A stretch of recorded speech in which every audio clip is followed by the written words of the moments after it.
All right. Well, welcome everyone to your most engaging Zoom meeting of the week.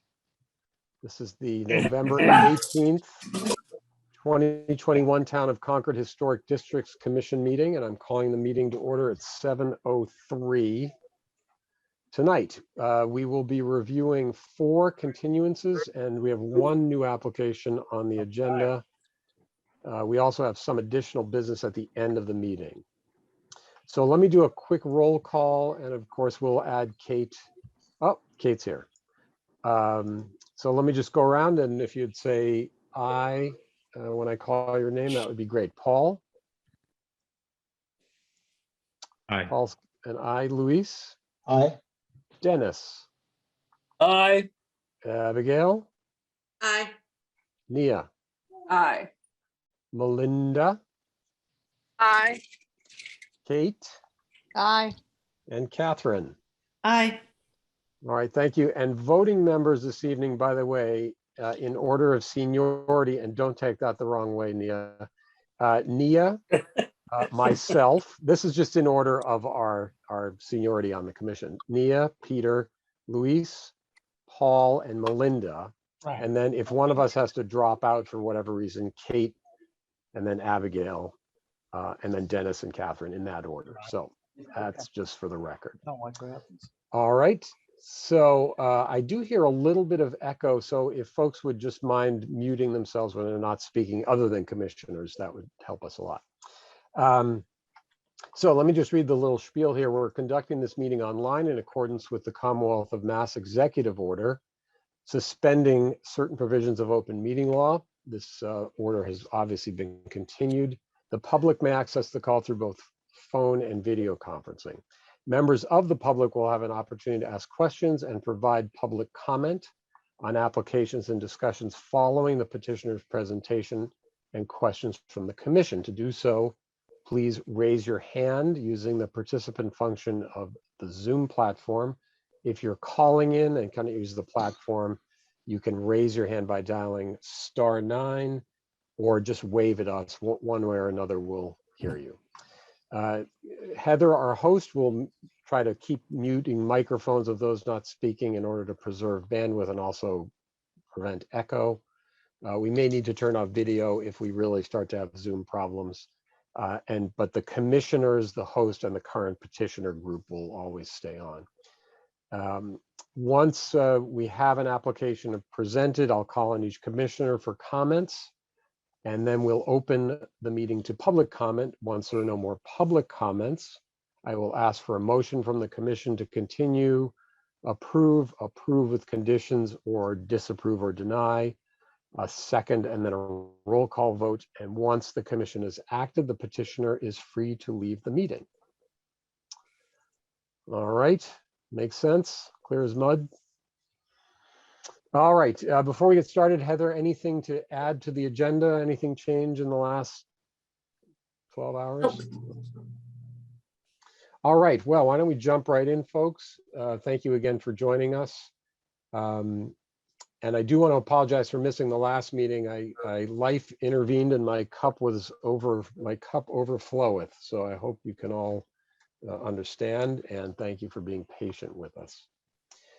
So our first continuance is 51 Main Street. This is in the Main Street district, 51 Walden Street, I apologize, in the Main Street district, to install ventilation, air conditioning, and related equipment. And I think Carol, is Carol here or Holly's here?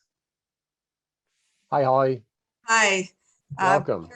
Carol has a rehearsal. The bands and orchestras are back in live performances. So I will be handling this tonight. All right. Tell us what's going on. Okay, so there, from the original application and the second, there is again a slight change.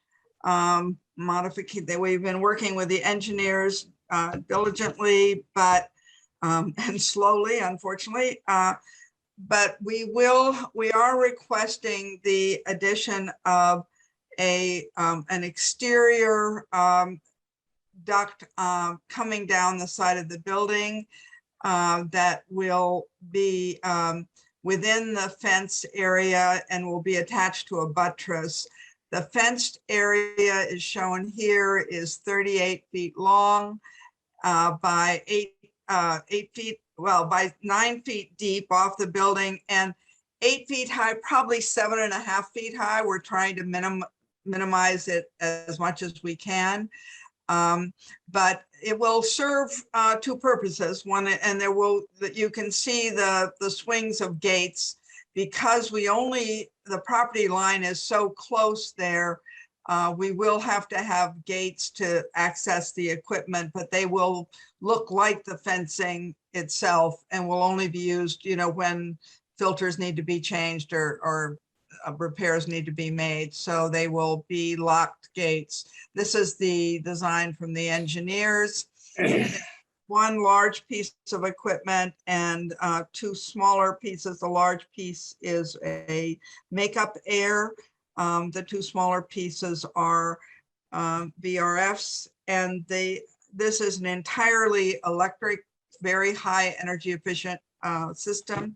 No fossil fuels will be used directly in any of these, but the fence also has a second purpose.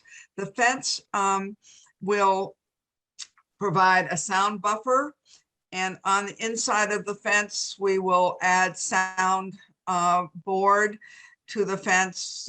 So the fence itself will be able to reduce the sound of the machines by 10 decibels. And then in addition to that, we'll have sound blankets, and the VRFs can have snow hoods on them.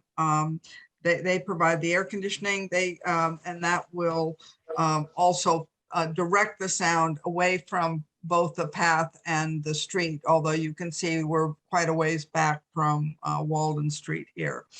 The ductwork on the side is the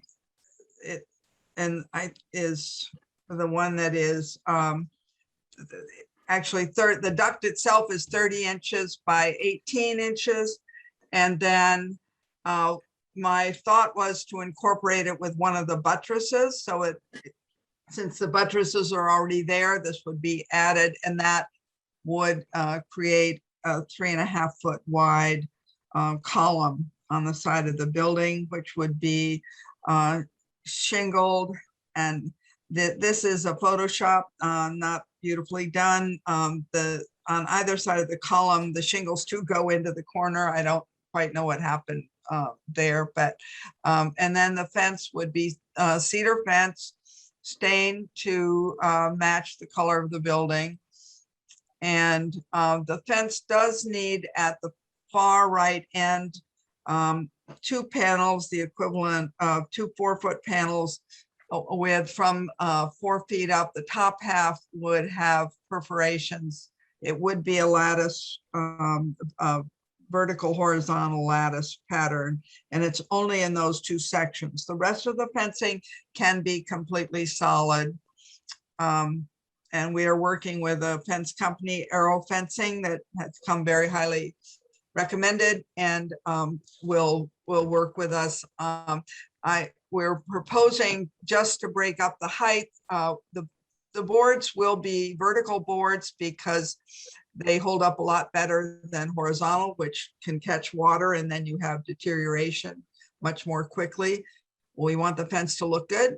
So it will be vertical boards with a band across the middle to help reduce the height. And there will be the posts that will have to, breaking up the fence, that will have to support the gates, the doorways in. So the first 4 panels you see here are all operable doorways, as well as on the side going back to the building that will also be operable to get in. So those will be the access points, but they will be locked and secured. So that is, and then we will, it's not shown here, but our proposal, we have been working with First Parish, which presented 3 native species that could be added on the outside. They have suggested either winterberry, inkberry holly, or Holstrup arborvitae. And I think what are looking at these three, my inclination was to go with the Holstrup arborvitae. It's about 10 feet tall, so it'll just be a little taller than the fence. And it goes to a diameter of 2.5 feet, so it wouldn't stick out too far towards the path. And those were shown on the plan. They have to be, one at each end, and then one after the, well, approximately in the middle, after the operable panels. So that is my proposal. And the latest submission I sent had the wrong dimension. The duct enclosure is 3.5 feet wide, not 4.5 feet wide. So. Okay, thank you, Holly. I think this looks pretty straightforward. Can I ask a question about snow? Is that enclosure wide enough to, I'm guessing there's these are going to operate all year long? Yes, they will. They're because the primary goal is for ventilating the hall, and that's so the ventilation does go year round. And so is that enclosure big enough to allow for snow removal? I think so. The units themselves have to be set back from the building, I think 24 to 30 inches. So, and that's why we end up very close to the fence. So gotcha. Snow off of the roof will fall right, in front of the equipment. And the equipment will be mounted. Part of the problem with the height of the fence is that the equipment is mounted on a curbing, an 18-inch high curbing, so that it's protected from snow and water. Gotcha. Okay, thank you. All right, why don't I go around and see what folks think? Nia, any comments, thoughts? Hi, Holly. Yeah, hi, Nia. Just a question on the 4 panels that are doorways. Is there going to be any kind of external hardware that will be visible, or is that all going to be from the inside? So I believe we can have them hinged on the inside. Mm-hmm. I mean, I'm not fussing. Yeah. I just would like to know. Yeah. So that's definitely a question. You mentioned some sort of lid or snow cone to go over the AC units. Do those fit within the 8 feet of height when those go on? Yeah, no, and that is something I just learned about today. We've been working with a sound engineer as well, and and that was proposed as a way not to have the sound come out towards the path or go in towards the building. That the snow hoods over the 2 VRFs could solve that problem. And I said, whoops, but they stick up. But when I looked at them online, they do not look too bad, and they could be painted out, but they would, that is an issue. They would stick up above. Now the heat recovery VRF units they're taller, but they are narrower, so they will not be right at the fence. They will be set in. They can be mounted, I think, almost 2 feet in from the fence. And that would be right directly where you see the perforations in the fencing. That's where they would be at that end. Right.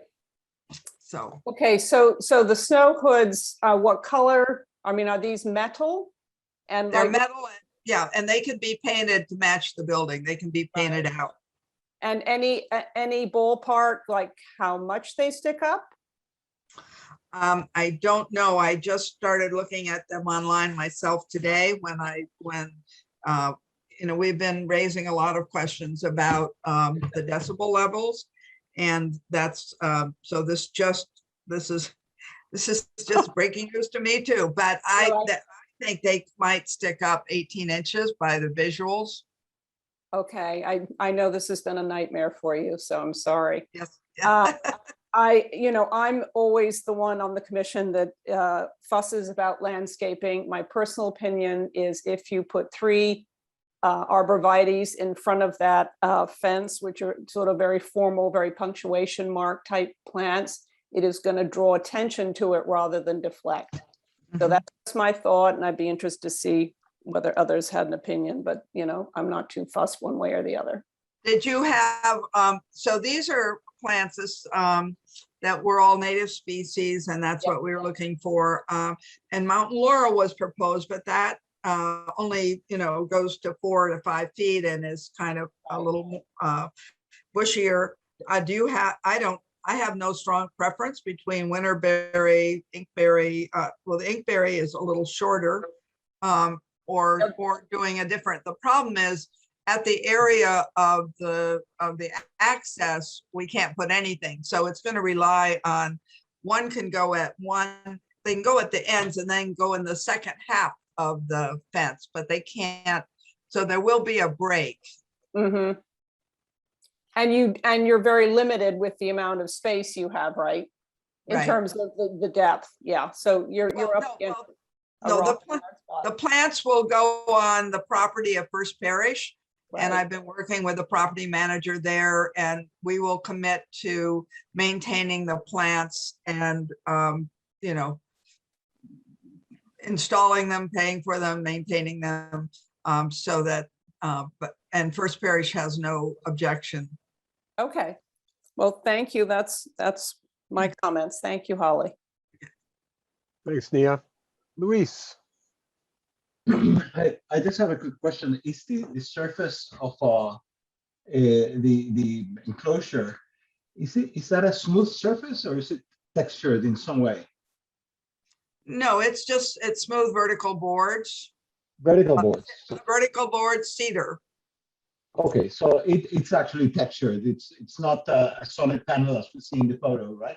It's not. No, it's not plywood, painted plywood. It's individual cedar boards. Okay. All right.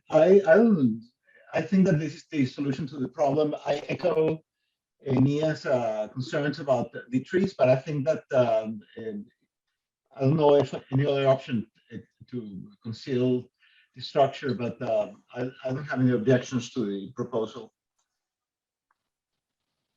Thank you, Luis. Paul, your thoughts, comments? Yes, a couple. Holly, when you say vertical boards, are these going to be naturally weathered, or are you planning to paint those consistent with the sort of yellow that the building is? I take it they would weather, or you would paint them? No, we would probably use stain, but yes, we would try to match the building. My own feeling was that I mean, you can see the nice weathered split rail fence in the front, but this is, I think, to put something that's weathering that right there, that close to the building, I thought would not be as appropriate as a painted surface. But yeah, I guess this is just a personal view, would have the opposite view that, in a year or two, they're weathered gray or they're consistent with the fence and they have a little more natural look to them than a painted facade like that. But I agree that's kind of a matter of preference. I wouldn't hold this up because of my own view on that. What concerns me a little more is these coverings that you're saying, at least 2 of which would be 18 inches above the fence. Do we have any kind of profile that gives us some sense of that, Heather? I did not submit that because I just finally got it. Yeah, I just learned of it at literally at 5:30 tonight that this was it, and it may not be necessary. The VRFs cycle on and off, and they are not they're not as active as the makeup air unit, which the makeup air unit is on most of the time. And so this was an option, should the noise be a problem. This was proposed as something we could add. And that would be another thing to do, is to start without them, see if the noise is a problem. And if so, then come back to you with a proposal of using them, but they will not be right at the fence. They will be set in a couple of feet away from the fence. So given the fact that the path is, again, away from the fence and lower than the fence, and people walking by probably with the angle that they'd be looking up from the path might not even be able to see them. That's something I could study, but I don't have the answer for that now. So, and this is an add-on. It is an add-on.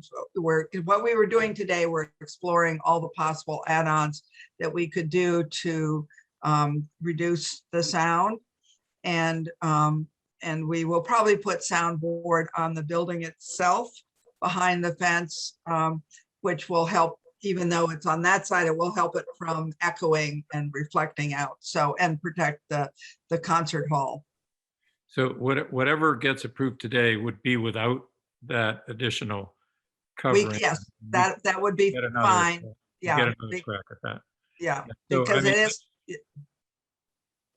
I think this is probably the best of a bad situation.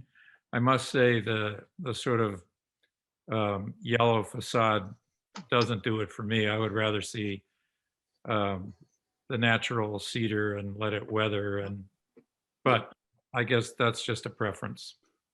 I have no idea where we are. All right, thank you, Paul. Melinda, I have no questions. I think she's described this accurately, and the only thing that's outstanding is something that she can't present right now. all right, thank you. Kate, There. Hi, Holly. I- Just a quick question. Sorry, you might have given the dimensions before, but I'm just looking at the big expanse between the corner of the, oh yeah, we're looking at the, no, that picture was fine. That was up. You can go back to the photo 5, yeah. From the left corner of that shield to where the lattice work is, how long is that expanse? Because it looks like a big, a bit of a behemoth. 38. It could be 20 feet. Oh, okay. Or, All right. Okay. well, yeah, it's 20, 25. It's, and the lattice we could have more openness, but I'm very worried about sound. I'd rather, see what other planting things we can do and to soften that, then make more perforations so that it's a more open fence, because that's just not going to work given the equipment that's there. Right. Okay.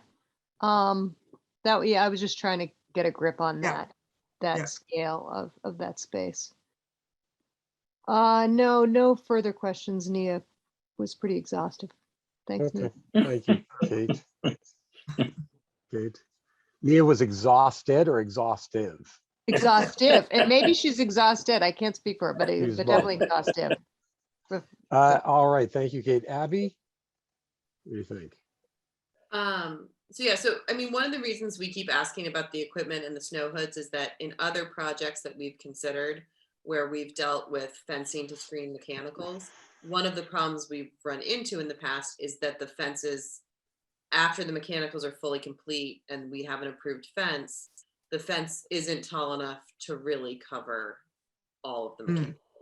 And so we've run into that issue at other large scale projects. And so I think that's why we're sensitive to the snow hoods in this one. So that's obviously a point that needs to be nailed down at some point in the process, just to ensure that the height of this fence, because it's already pretty substantial, that we're not missing another 12 inches that's really going to cover the mechanicals, because a fence this size, 12 inches more isn't going to make that much of a visual impact, but mechanicals that are visible do. I have a little bit of concern about like the one area of lattice. It kind of sticks out a little bit. It looks a little bit odd, and I wonder, like Nia said, with the arborvitae or the type of planting, if it's not drawing more attention to itself. But I'm also cognizant of the fact that, as Paul said, this is kind of the best solution to kind of a bad problem. So I think as long as we can get assurances that should the mechanicals be taller than the proposed fence with the addition of snow hoods or whatever, that the fence would be brought up to fully cover them, I'm comfortable with proceeding. Okay. Thank you, Abby. Dennis, what do you think? I'm fine with it as it is. After all this discussion, I pretty much understand what's going on. Just a question. Did you ever consider, so that this fence blended in, of making it out of plywood and then shingling it? Because there's a textural difference here. And I think if it were shingled, it would blend in a lot more and stain to match the building. Just a suggestion. The other one is, I agree with Nia. I think planting just draws attention to it. I wouldn't, unless you need it for sound buffering, I wouldn't bother to plant the thing at all. I try to make it look like part of the building. End of my comments. Yeah. Thank you, Dennis. And last but not least, Catherine. I understand where Dennis is coming from, but actually, I'm very focused on the plantings. I don't think there's any way that this fence is ever going to look truly part of the building. So I think anything to soften it, especially if it's live plants, in my opinion, would be a benefit and visually would soften the whole effect and certainly hide it, hopefully pretty well. So that's my opinion and nothing more to add. Okay, thank you, Catherine. I think I don't really have anything useful, more useful to add to the comments already. So why don't we go ahead and open it up to public comment? Is there any public comment on the installation of HVAC equipment and shielding of that equipment at 51 Walden Street? And I see Lola. I'm going to mispronounce your last name, so I'm not going to pronounce it. Can we call on Lola Chasson? Did I pronounce it correctly? My husband's family just says Chason, no French to it at all. All But right. Welcome. Lola Chason, 77 Walden Street. And I assume that somebody considered putting this on more of the business side of the building and it just doesn't work. But I was looking at it and I wonder if instead of painting it a solid color, have you considered putting some artwork on it or some trompe l'oeil? If you had it look like it was lattice on that whole top half, then I would think that walking by, it would not seem as bulky as it's going to be. And I am curious what the total decibel increase you expect is. Thank you. Thank you, Lola. Holly, do you want to answer those questions or should we take I any? think that's a great idea. This is a building full of artists, and so that's a charming idea to do a trompe l'oeil of a lattice fence or something, or even do a mural competition or something. But this could be a fun project. I don't have a reaction at the moment, and that's not the, but I think that's a great idea, and maybe that's something we could develop and come back with. In terms of the decibel level, yes, we are working to reduce it, and we did look at the other side. There is the handicap ramp for the building is on the other side, and that blocks all of the potential area that we could use over there. So but we did spend a lot of time trying to figure out if we could fit things in on the other side of the building. It's our strong preference as well. But the ramp, we would have to then move the handicap ramp to this side of the building, and that would be a whole different thing. We don't have a road there. In terms of the decibel level, I think we are at a level that is, I can tell you, I've been studying the decibel charts. We are at the level for the noisier piece of equipment of a hair dryer or a vacuum or a toilet flushing with the other comparison. It's we started out as heavy traffic in a noisy restaurant. So we've made big improvement getting down to a hair dryer, but that's if you are standing right at the equipment. So this, if you are at the path, then if you are 2 houses away or 2 buildings away, you're not going to hear this. That is at least that is what I believe to be the case. Thank you. Yeah. Well, it sure beats the jet engines that land in our side yard every time the lawn service comes to our neighbor's house. Thank you, Lola. I see Nancy Frisella Lee has a question. Hi, Nancy. Hi, I'm Nancy Frisella Lee. I live nearby at 140 Walden Street. And I know Holly has done her best to make a difficult situation more palatable. I too, when I saw this, was concerned about the length of the fence and the massing of it. So I kind of agree. My inclination, without thinking too much about it, was with one of your members who was suggesting that shingles might look good so that it conform with the building a little bit more. And I think because the mock-up now, which is appreciated because it does give you an idea of the scale, without the exact fence configuration, it is a little bit hard to imagine what the final thing is going to look like, but the plantings definitely will soften it. And like Lola, I think, a mural, since it is an art building, would be kind of fun. And, that just, anyway, those are just my comments. I know it's a hard problem to solve. Thank you. Well, one thing that would be great for Lola and Nancy is, and I know Nancy is a very talented artist herself, an art person, would be going forward, maybe we could have a committee of neighbors who would be interested in seeing if we could develop some kind of a painted surface here that might be something different that we could bring back to the commission, whether it's a community mural or because that is a historic route connecting the 2 churches, or whether it's a faux Trump load to look like a lattice fence or a garden or Da Vinci or something else.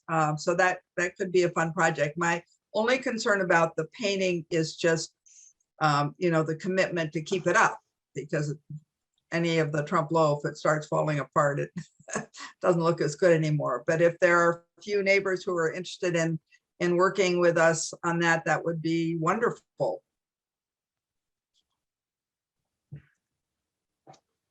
Okay. All right. Thank you, folks. Any other public comment? Just looking around. Are there any other raised hands? Let's see any. All right, why don't we bring it back to the commission? So Holly, what do you think? Are you interested in the shingle solution, or no? We're going to stick with the cedar fence. I think that my concern is the shingles make it just seem like the building has grown, and it's a big building to begin with. And I would prefer keeping it a fence. And I think for maintenance, we can keep it looking better if it's if what we're doing is maintaining cedar and not. And my thought, Paul, on your comment was that perhaps it's I prefer staining, which looks which can weather a little more than some kind of a solid, a glossy paint or a painted surface anyway. So I think that my thought had been the staining, and I think that's what I submitted on my application.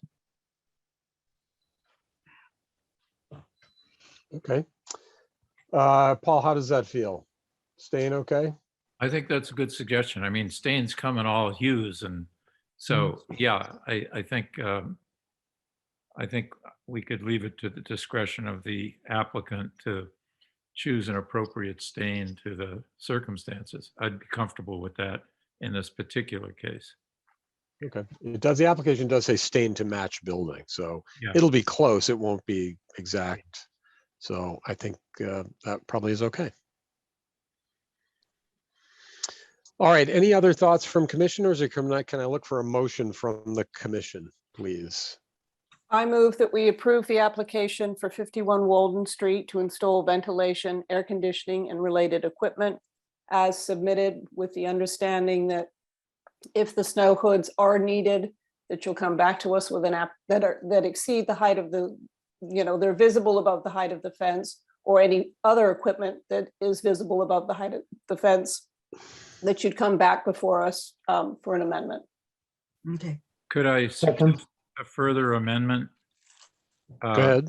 Subject to a circumstance in which they do elect to do some artwork, that in fact, we get a look at the artwork as well. Oh, yeah. Yes, thank you, Paul. Yeah. Friendly amendment. Luis, do you still second that one? Second, yeah. All right, let's go around for a roll call vote. Nia? Aye. Luis? Aye. Paul? Aye. Melinda? Aye. Kate? Aye. Abby? Aye. Dennis? Aye. And Catherine? Aye. And I'm an aye as well. So Holly, you're good to go. Thank you for the presentation, Thank you. and good luck getting that work done. Thank you. All right, thank you, folks. So moving right along, we are moving on to 615 Lowell Road. This is in the Barrett Farm District. Mike Bushnell, we had a site visit this morning. This is a certificate of appropriateness to construct a single-family dwelling on a vacant lot. Mike, thank you for the site visit this morning. And I understand you're here alone tonight. Is that, I think Elise had to attend a different meeting. Is that right? Yes, it is. Okay. It says my video is blocked because the host has blocked it. Okay, that would be. I just asked you to start video. Yeah, I got it. Working. Okay. All right, so I just want to say before, and Mike, thank you again. So we'll look through what you're going to present. I just want to point out to all of us assembled here that just a couple of things just to state the obvious. So our guidelines, the HDC guidelines, are not the equivalent of specifications for manufacturing blue widgets. They are guidelines, and as such, they are open to interpretation. So that's one thing. And the other thing is, I just want to remind everybody that we're not here to sort of litigate capitalism and property ownership and development issues broadly. We're looking at this particular project on this site with this design. So I just want to remember, folks, to remember that our mandate is the issue here. So with that, Mike, do you want to just walk us through your new material here? Sure. Yep. Thank you. Heather, can you put up the site plan? Yeah, thank you. I want to revisit from last meeting because I don't think I did a good job of explaining the 120-foot line. So I'll just do it. Maybe you guys already understand the 120-foot line, but maybe the general public doesn't. So left to right, there's a 120-foot line. It's a check line. That's not 120 feet back from the street. And this is where I don't think I did a good job of explaining. That's 120 feet left to right. That's a zoning regulation from the planning board. And this is how they deal with narrow lots. I know there's been a lot of comments about a narrow lot, but the planning board and planning boards in any town don't like narrow lots. So that 120-foot line tells you the structure has to start, it has to be at least 120 feet wide where you start your structure. And that's how they deal with a narrower lot. Residence C is 80. It's exceptions to the frontage. I actually have 94 feet of frontage. But the 120 foot, you have to be that wide where your structure starts. And every zone is different. Residence C is, I think, 100 feet in frontage and 80 foot exceptions. I just wanted to clarify that. I think last week I was saying it was how far back it was. Okay, thank you. Yeah, so from last week's comments, we've decided to push the house way back. And it's actually, we push it to that line, which actually brings us 70 feet back from my lot line. I don't have the measurement there, but I physically measured it today. Along that same 70-foot line there, you can see from the right corner of the garage to the actual street is 95 feet. So we're 95 feet back into the lot. This is all about, again, listening to your comments. We're trying to push it back so that you can't see it and it's not imposed on the street. Mike, can you point out the lines when you're talking about 90 feet and 70 feet? Sure. Well, Heather's going to have to do it for me, I think. Right. I get the 120. Yeah. Yeah, so there's 70, that's the right corner of the side facing garage. That goes to my lot line. If you move it a little bit further to the left, Heather, the whole drawing. Oh, the other way, I'm sorry. Yeah, so that's 70 feet to the lot line. As we know, I think we've discussed, this seems to be a wedge of town property that travels up the road there. So you leave my lot, then you have a strip of land, it's the town's, then you have the sidewalk, that's the sidewalk, that's not Lowell Road. That's the sidewalk. Then you can see the utility pole. Then the final line you see out here to the right is Lowell Road. And that actual total measurement is 95 feet physically from the edge of Lowell Road.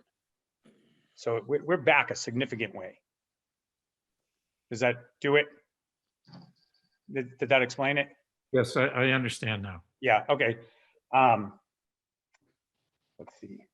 There's a couple of things here. We use your suggestions, pushing it back from Lowell Road, but what it also does is effectively just about block the entire structure from Barrett's mill side. When you're looking in from that side, I think we could go way back to another plan. I don't know if it's necessary, but my right side of Butter's house is roughly in the center of my garage. If you can point at the 24-inch maple and the 20-inch maple, Heather, right through the center of that line is where my abutter's house starts. So if you're looking from Barrett's view, Barrett's mill, you can see half of my garage. The rest of the house, you cannot see from Barrett's mill. It's completely blocked by the very large mass of my right side abutter. These are all done from your suggestions, trying to keep everything away from the streets. That's the highlights of the site plan changes. If you want to maybe go to the front elevation, Heather. Yep, so not a lot significantly changed here. We worked on the aesthetics of the garage, again, from your meeting comments. So I think there was comments that you like the shingle style look. So we changed the garage to a shingle style garage. We put the right-hand dormer on the roof there. Maybe if you go up a little bit, Heather, I think that's the right side elevation. No, maybe the next elevation. Yep, so this is what little view from Barrett's mill, you're only gonna see half the left side of that garage, that's it. But from that side, we put in, we picked garage doors that look like old barn doors, and then we added that dormer, trying to dress up the garage. That's about it on the changes aesthetically. If you maybe want to go to the landscape plan, I can run through the landscape plan. So we have a brand new landscape plan. Again, trying to take all your comments in play here. There's a lot of colors here. I think it's a little confusing, but I'll try to simplify it for you. So the light green, pale green circles, the lighter green circles, those are existing trees. So you can see them down the right-hand side, the big circles. Those are all existing. Darker green is stuff that we will put in, except for the right-hand corner. The right front left corner, we're gonna leave wild. I think if you go to the right, there's a note there that says we're gonna leave it. I don't know how we wrote it in the landscape architect, but that whole left-hand side in the front, Heather, is will be left wild. No, that's the right side, the left side. Yeah, and then if you can move the plan, you can see the notes in there. Move the plan to the left. Yeah, keep going a little bit. I think there's a note a little bit further. Yeah, now you got to go up. There should be a note. Maybe it's further.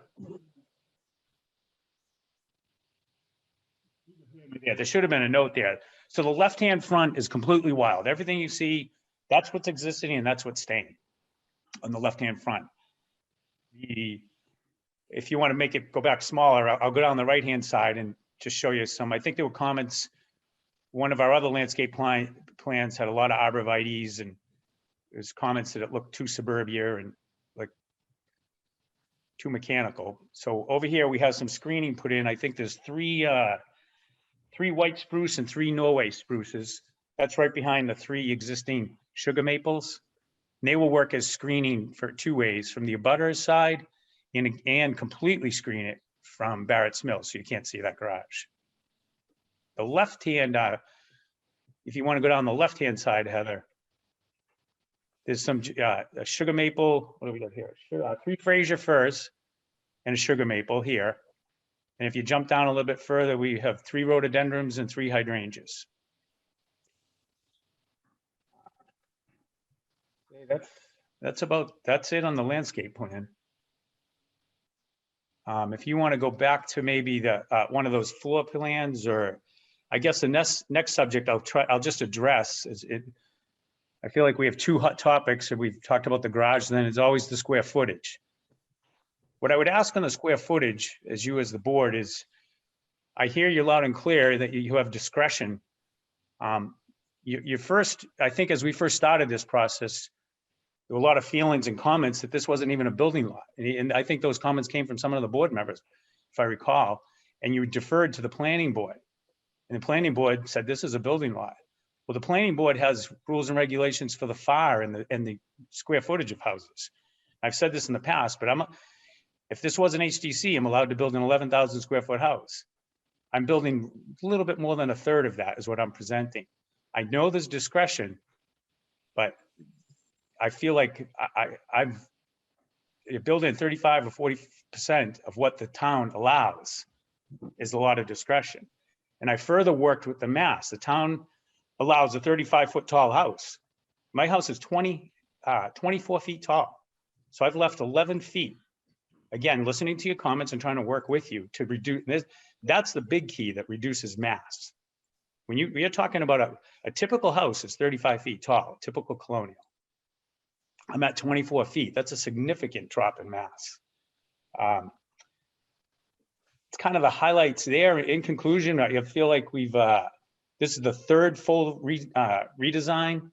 And this isn't just, a lot of times people come in with a first plan and they just keep modifying it based on your comments. This is the 3rd full redesign that we've done, trying to find a happy place. Otherwise, I think that about does it, Peter, if you guys have comments and questions. Okay, thank you, Mike. I don't think, let me see what the commission has to say. So if it's, I'm going to go around the same order again. Nia, I'm going to pick on you first. Great, thank you. Because you're the most articulate of us. Where to begin? The site visit was very helpful this morning, sort of clarified things for me. Mike, I know you feel you've made significant changes to this project. The way I look at it is all the changes that have made, which have been improvements, they are what I would consider to be at the margin. I think we've all consistently said over time at each hearing that the house is considerably too big for the configuration of this particular lot. And yet from hearing to hearing, we never see the house pared down in any meaningful way. We've been through this whole thing with the planning board. What they allow is completely irrelevant from the HDC standpoint. We all know that this is a very peculiar lot, and that has presented you with a very, very difficult, you and Elise even more so, with a very difficult task. But for me, it is simply too big for the narrowness of the lot. I still think the visual impact of the garage in the front of the house would detract from the streetscape. And I think that, you know, the proposed plan would destroy the setting of this area and is not sympathetic to the aesthetic of the buildings nearby. And I know you've tried to change the landscape plan to make it softer, but I think trying to screen this house is just sort of trying to block it out of people's view. And I just don't think that is going to happen. So bottom line, I feel that the size, scale, massing, and arrangement of the proposed structures are not appropriate for the narrowness of this lot or the context of the historically significant neighborhood of Hildreth Corner. And something appropriate could be built here, but I cannot support this application as proposed. I'm very sorry.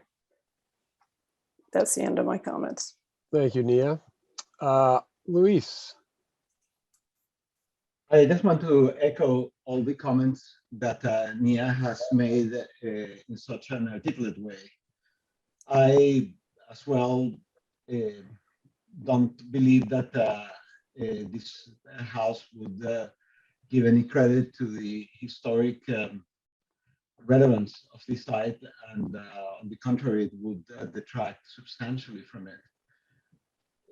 I also agree with Nia that structure can be built in this lot, but it's certainly not the structure that we have been presented with. So again, I don't see having a favorable view on the proposal as submitted. Okay, thank you, Luis. Paul? Yeah, not surprisingly, I come at this a little differently. From my perspective, I start with the proposition that it is a buildable lot and that the builder has certain rights here. And that, of course, the aesthetics are critically important, particularly in this particular location. But the builder has taken a number of meaningful steps. I don't think those steps are just at the margins. I mean, significantly more screening on the starboard side toward Barrett's Mill Road is meaningful. Reduction in height is meaningful. The look of the garage is meaningful. The fact that the entire structure is moved back effectively 95 feet from the street is also meaningful. The house is not disproportionate in size. If anything, it's comparatively smaller than its local neighbor. You know, its fatal flaw is it's new, and people don't want something new there because it's new. And I don't think that's right. And I don't think that it's within the purview of this commission to say, we're just not going to let you do it unless you build something with no garage and reduce the size even more.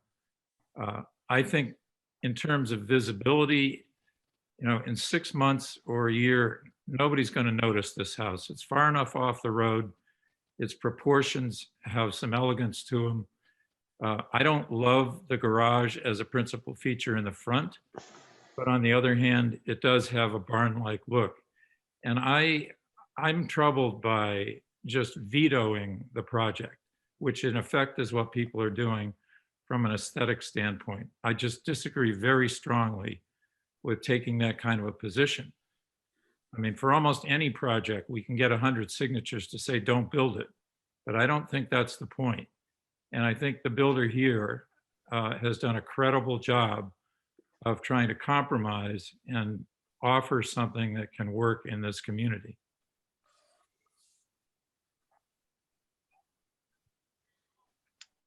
Okay, thank you, Paul. Melinda. So, you know, it's tricky. I feel like the committee has to be like Solomon and make a very tough decision here, because when I look at the floor plan, today, this, not floor plan, but site plan, I was a little surprised to see the garage still there. But then, you know, looking more closely, there's nowhere else to put it. The only way to put it in back would be to move the house much closer to the street. So you're sort of damned if you do and damned if you don't. Listen, Paul makes a very good point, in my opinion, you know, quite far back, an improvement. And I'm not sure that moving it closer to the street in order to put the garage back would actually be a plus. I think maybe this is as good a plan as they can get. When I look at it now, I think that there's not a lot of other alternatives. He could make the room smaller and Melinda, you're breaking up there. Could you turn your video off? Maybe that would help. the house wouldn't really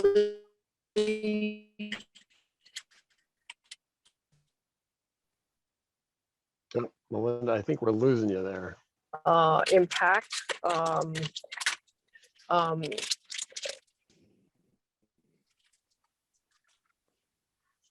Can you hear me? Oh, sorry. I got a little noise in the car. At any rate, that we have to be.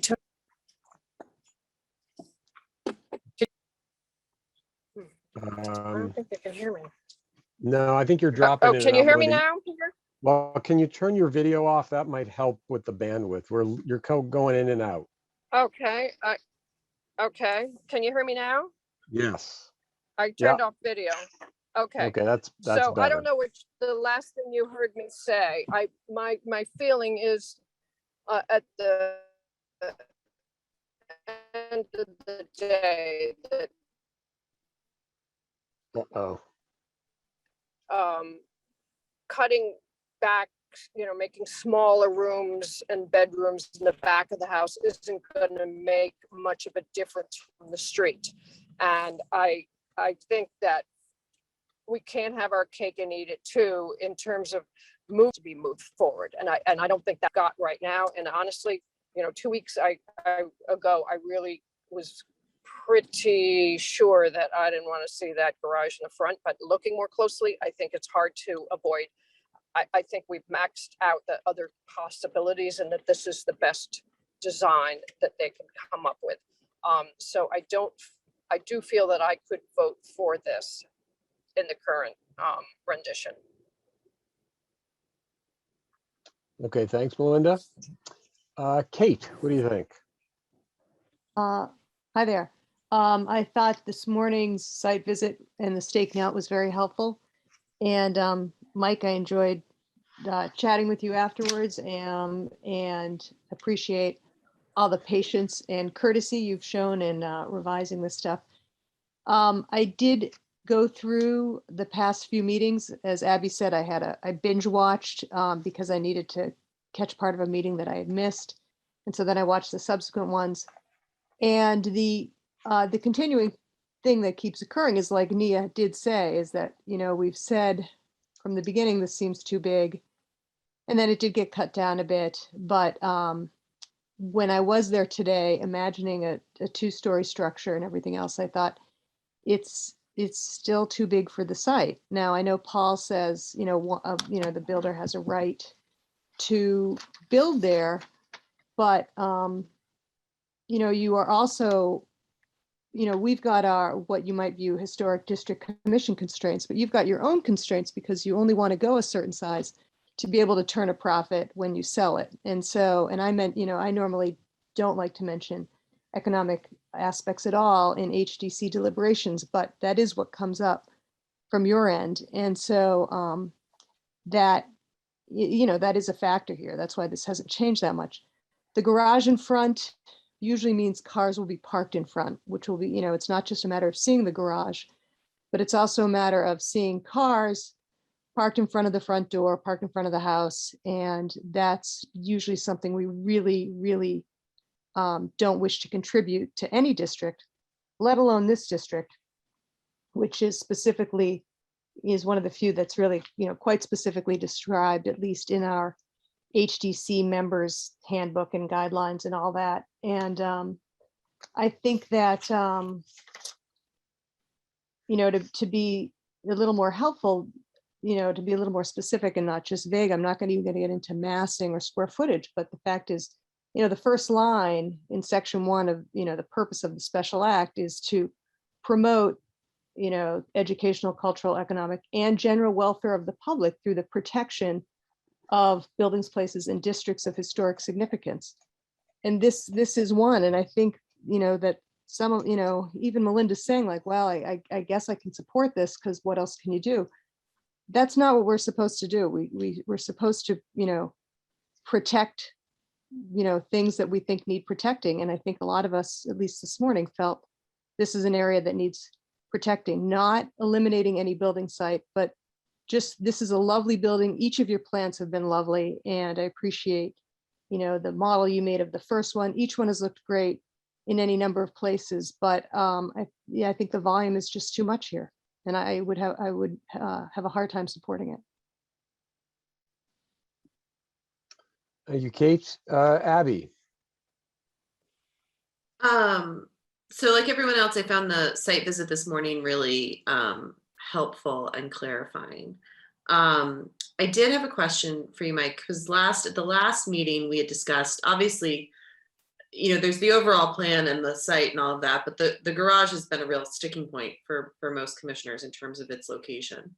And I think the design tweaks are an improvement, but we had discussed at the last meeting about altering the location, about experimenting with moving the house forward and the garage back, keeping the current configuration, reducing the size of the house and moving the garage to the side. Did you explore with Elise those alternative placements for the garage? Yes, yeah, we discussed them. Again, it's a struggle. So we put it in the back. The house has to move forward, I think, as Paul brought up, and then we fight with another one of your regulations. It's a lot more asphalt. Mm-hmm. So there's a lot of wrestling. There's a lot of wrestling here. You can answer one problem and it creates another problem. I think you've all have recognized that. Yeah, I mean, I think that's kind of the fundamental problem or reality of this lot is that, you take a well-intentioned and experienced developer, you take a very talented architect that we've worked with collaboratively a lot in the past. You come with an HDC who I at least would hope, and I believe, comes with a spirit of collaboration and looking to help the community, property owners, and the HDC and the town itself come to a real consensus. And usually we're able to do that with projects.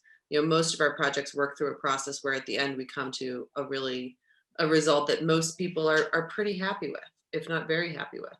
And I think the problem that this lot presents is that with all of those pieces in place, we're still having a real struggle getting to a consensus of what is appropriate here. For my personal view, the garage is just simply not appropriate. And I think the garage in this placement, I think it heightens the impact of the house. When you see that garage, it immediately reads modern. It immediately reads that it's a recent addition. And I know, we've discussed that, just because it's new doesn't mean it's bad, but it really draws attention and it draws focus in a negative way. And, there is another alternative, is that there's no garage, and the guidelines are very specific about that a garage isn't going to be appropriate in each location. And so my opinion in looking at the guidelines and our mandate is that a garage, given the configuration of the lot and given that you've explored different locations, that a garage is not appropriate on this lot with the current configuration of the home. So I would not vote in support of application that can contain the garage as submitted. The design of the house, I think, is an improvement over the previous design. I appreciate that the ridge height has been brought down, and I think the massing is improved. Like Kate, in the end, I think the volume of the structure is still excessive for the lot and its configuration. And I think we've all made our best efforts, but I feel like we're at an impasse, at least when it comes to those main points. And it's really disappointing for me. I really was hoping that we could move this in a more productive way. But I think despite best efforts, it hasn't gotten there for me yet. So that's where I am. Thanks, Abby. Dennis. What did you say? Am I muted?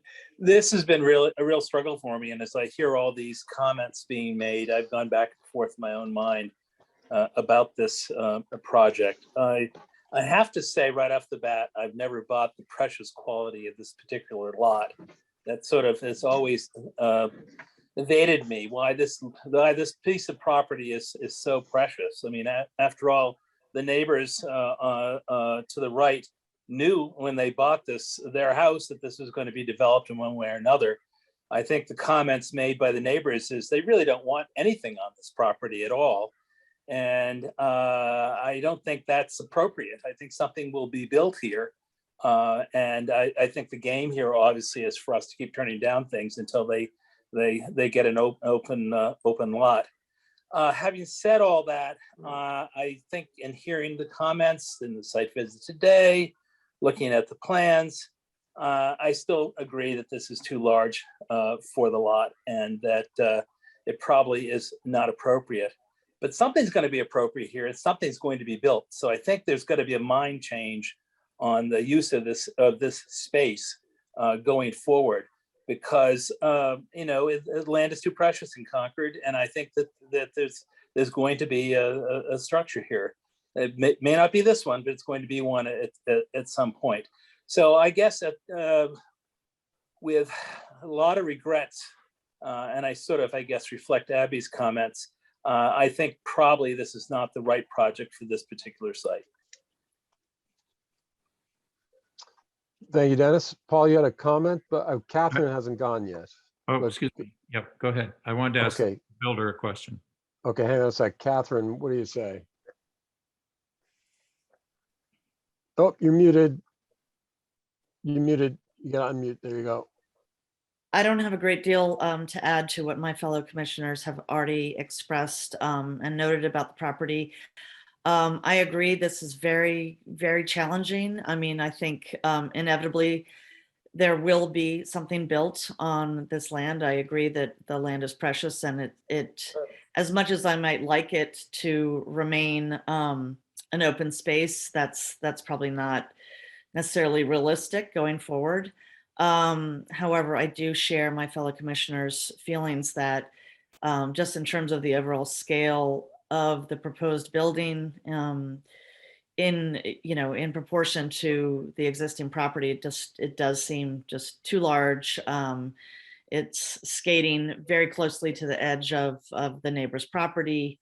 I understand that there are trees there that are not in good health and therefore need to come down. But despite that, if you look at the ultimate height of the roof line and how close the side of the building will be to those trees, it just fundamentally, in my opinion, does not feel appropriate or consistent with what is there now and the historical precedent. So that's all I have to add.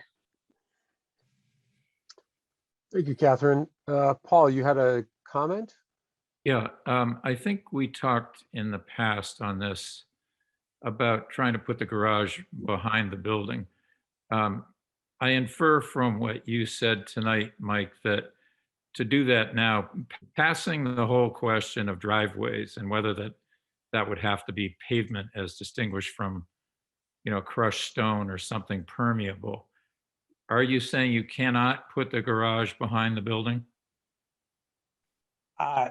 It's a catch-22. It can, but absolutely the house needs to be brought all the way forward to that front check line, like the 40-foot line.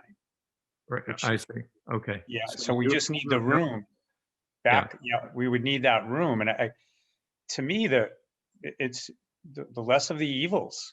So we're back, way back. We're leaving it wild on the left corner. The garage structure is effectively screened and blocked.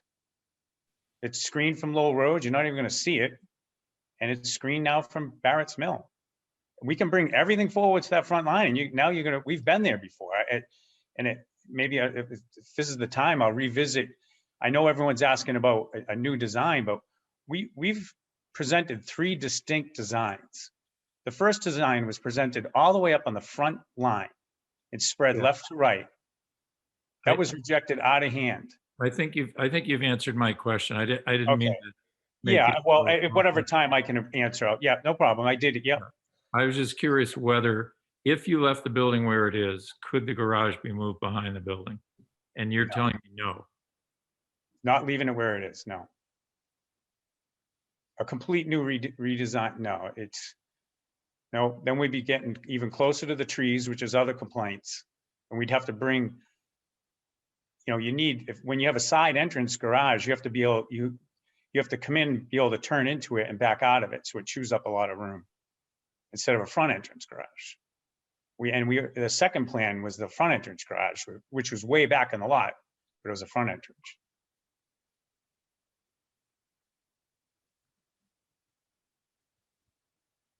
Okay, yeah, I'm just looking through the old plans too. I have some other comments, but whenever it's appropriate, Peter. Yeah, go ahead, Mike. I think we've heard from the commissioner. So before we go out to public comment, why don't you address what you've heard? Sure. What I would say is I hear you loud and clear on your design concerns, and you don't like this design, but we have presented 3 distinct different plans. We brought it all the way up front, filled the front mass, left to right up on that line, and with a much significant larger mass than what we're doing right now. That also kept the land in the back open for concerns of the right-hand butter, whatnot. But that plan, that never even got out of the first meeting. The next plan, we moved back, made a long, narrow house. It was shaped like an L. The garage was way back. It wasn't behind it, but it was way back from the street. I don't have the exact numbers. But with a significant mass, significantly more than this mass. And again, I go back to your regulations. Your regulations, there's nothing about square footage. I know you have discretion, but there is stuff about mass. So we worked on the mass. So now I came to my third plan, a completely different than the other 2. And I really eliminated mass significantly, in my opinion. I don't want to repeat myself. The house, it's only 24 feet tall. Right hand, again, back to your massing language, it's there. And I've been confused. Is big mass bad? Is small mass good? I don't know, and I don't understand. I would think you want it similar to the mass around you. And the mass to the right of me is absolutely enormous compared to my mass. I think that's about the end of my comments on that. Okay. Yeah. I think the thing you remember, Mike, what I would just say is one thing is that this is it's a reason it's called the certificate of appropriateness. That's our, let's say our delicate task is to, and this is very much often subjective, what is appropriate for the site. And that's where, it's a little, it's up to our interpretation. That's why it's. Yeah. Oh, I completely understand. That's why I'm here with you, and we just keep churning ideas. Yep. Okay. All right. Well, thank you. Well, if there are no other comments from commissioners, I'm just looking around to see if people want to say anything else. Why don't we open it up to public comment? So is there public comment tonight on the proposed work at 615 Lowell Road? And I'm just going to look for hands. I see Rich Santoro is first. Rich, go ahead. If you could just say your name and address for the record, please. Sure, it's Richard Santoro, 625 Lowell Road. So thank you again for allowing us to address the HCC on this matter of utmost importance to the residents of Concord. In the many iterations of this plan the developer has presented, over 160 residents and many HDC commissioners have consistently voiced the same issues.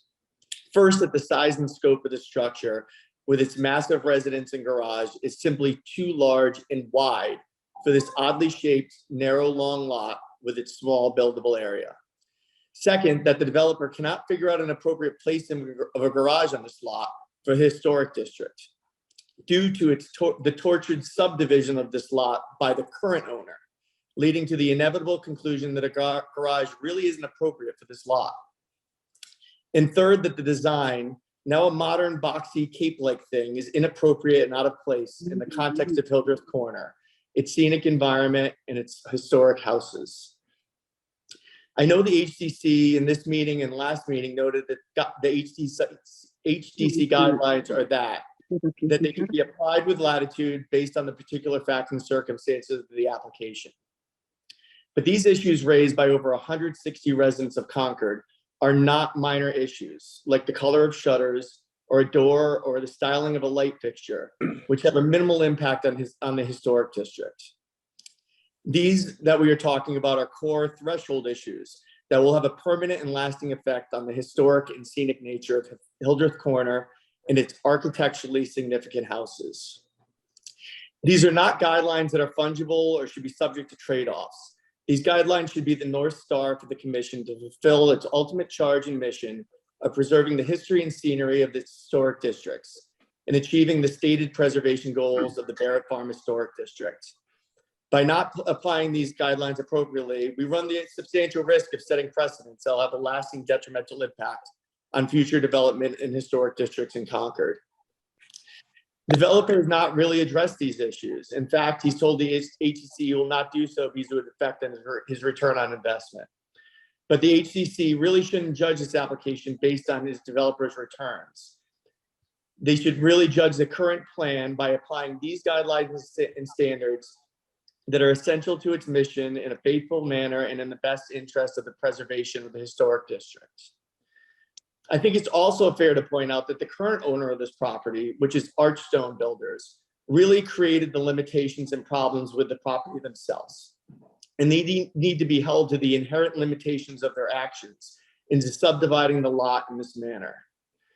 We and 160 Concord residents maintain that to minimize the impact on Hildreth Corner, although something can be built here, the size and scope of the proposed development needs to be significantly reduced to 1/2 the size of the structure the developer has proposed. Additionally, given the dimensions of the lot, we feel there's no suitable location for a garage in this lot, and a garage really isn't appropriate. And the design of the house needs to be more in line and appropriate with the surrounding historic architecture. It is squarely in the HCC Commission's legal authority to deny this developer's application based on these grounds. If not, if this is built, this development will have a permanent and detrimental impact on Hildreth Corner and the character and architectural integrity of its historic houses, including our historic farmhouse and the early 18th century cooperage that borders the lot. Thank you again for all your hard work and your consideration in this important matter. And we thank you just for all of all the rest of the public's comments. And I think Eric, if you want, okay. Thank you. Thank you, Richard. Ruth Ann Igo, I think I see, has a hand raised. Yes, except it's actually John Igo. Hi, John. Account. So thank you. I also want to thank the commission. I think you've been doing a great job at this particular project because it's been delayed quite a bit. But I have a couple comments. One is there seems to be some thought or narrative that the neighbors of this property do not want anything built. I'm a new neighbor. I bought my house a little over 1.5 years ago, and I firmly support the right of Mike to build a property. However, I'm baffled by the fact that the comments in all these meetings that we're having continually be to reduce the size of the structure, and I really fail to see where it is reduced. So I really think that the commission has asked the right questions and is pushing on the right points. But I feel, Mike, that you really have not responded in a way that really shows that you're willing to work with the community in order to build a house that's appropriate for the neighborhood. I also want to key in on this this issue of precedence that some other folks brought up. There are 2 lots that sit directly across from my house. One of the things I feel might occur is if we move forward with building a rather huge structure on this particular lot, the next conversation we're going to be having is about those lots across the street from my house. And you're going to totally demolish the historical nature of the neighborhood if we once again are using this as a precedent for what's going to go on when those lots change hands and perhaps have to be built upon. And that's it. I didn't have a prepared statement. I just wanted to share my thoughts. Thank you. Okay, thank you. All right, is there any other public comment? I'm looking around for raised hands. Kristen Tyson, I see. Hey, Kristen. Hi, I'm here with my husband, Chad Tyson. We live on Hubbard Street in the downtown area of Concord, where the homes are really pretty close together, quite frankly. And we don't have a lot of privacy. We're not historic district. Many people don't have garages and survive just fine. We have a garage that's so small you can't fit a modern car besides a Mini Cooper in it. And we get along in the winter. It's just part of life in Concord. I would say, however, that in our neighborhood, I think it's appropriate to build a larger size home for your lot. We're downtown. People don't have big yards. You know, our part of town is very old, but it doesn't have the same character as Hildreth Corner. Chad grew up at Hildreth Corner. His father lives at 685 Lowell Road, which is sort of that white Dutch colonial cottage that's behind Hildreth House. And I think that house is a great example of, you know, it's a larger size lot than Mr. Bushnell's lot, but it's a, you know, it's a modest size home for the size lot that it's on. And I think in the end, that's kind of what this conversation is really all about, which is proportions and appropriateness for the neighborhood that it's in. And if you look at the homes that are on the corner on Hildreth Corner, they're homes where if there is a garage, it's actually an old barn that's been converted for use of car space. The homes are large, but the lots are large. They are authentic homes for their time period. And I think this design, as lovely as it is, and if I ever get a big piece of property, Mr. Bushnell, you're on my list, but it's the wrong size home and the wrong configuration for the historic neighborhood that it's in. And it would be such a shame to see such a beautiful old neighborhood have this sudden sort of jarring new build, large home for the lot feel to it. So that's, you know, sort of just what we wanted to express tonight, that perhaps there's an option for building a cottage style home that would be more appropriate. Do you have any thoughts? No, I would just echo what Nia said at the outset. She said it perfectly and eloquently.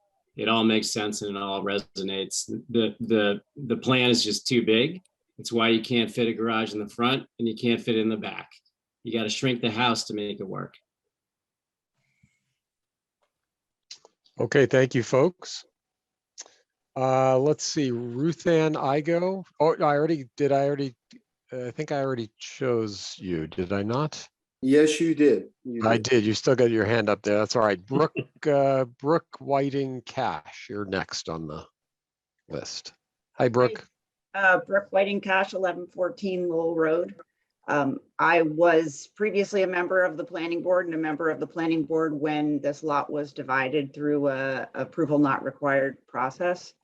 And I think, as Mr. Santoro said in his description, a lot of the challenges of this lot are directly related to how this lot was carved up.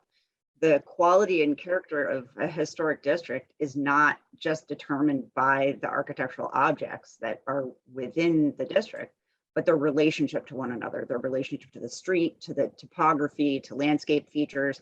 It's the interstitial space between the buildings that is largely responsible for the character of the district. And the division of this lot several years ago did not respect any of that. It did not respect historic character. It did not respect landscape features. It did not respect views. And so the description of the 120-foot line being imposed by zoning, it was imposed by the creation of the lot in this configuration. And it's an exception. That is an exception to the zoning law to allow a narrower lot than is typically required under the zoning law.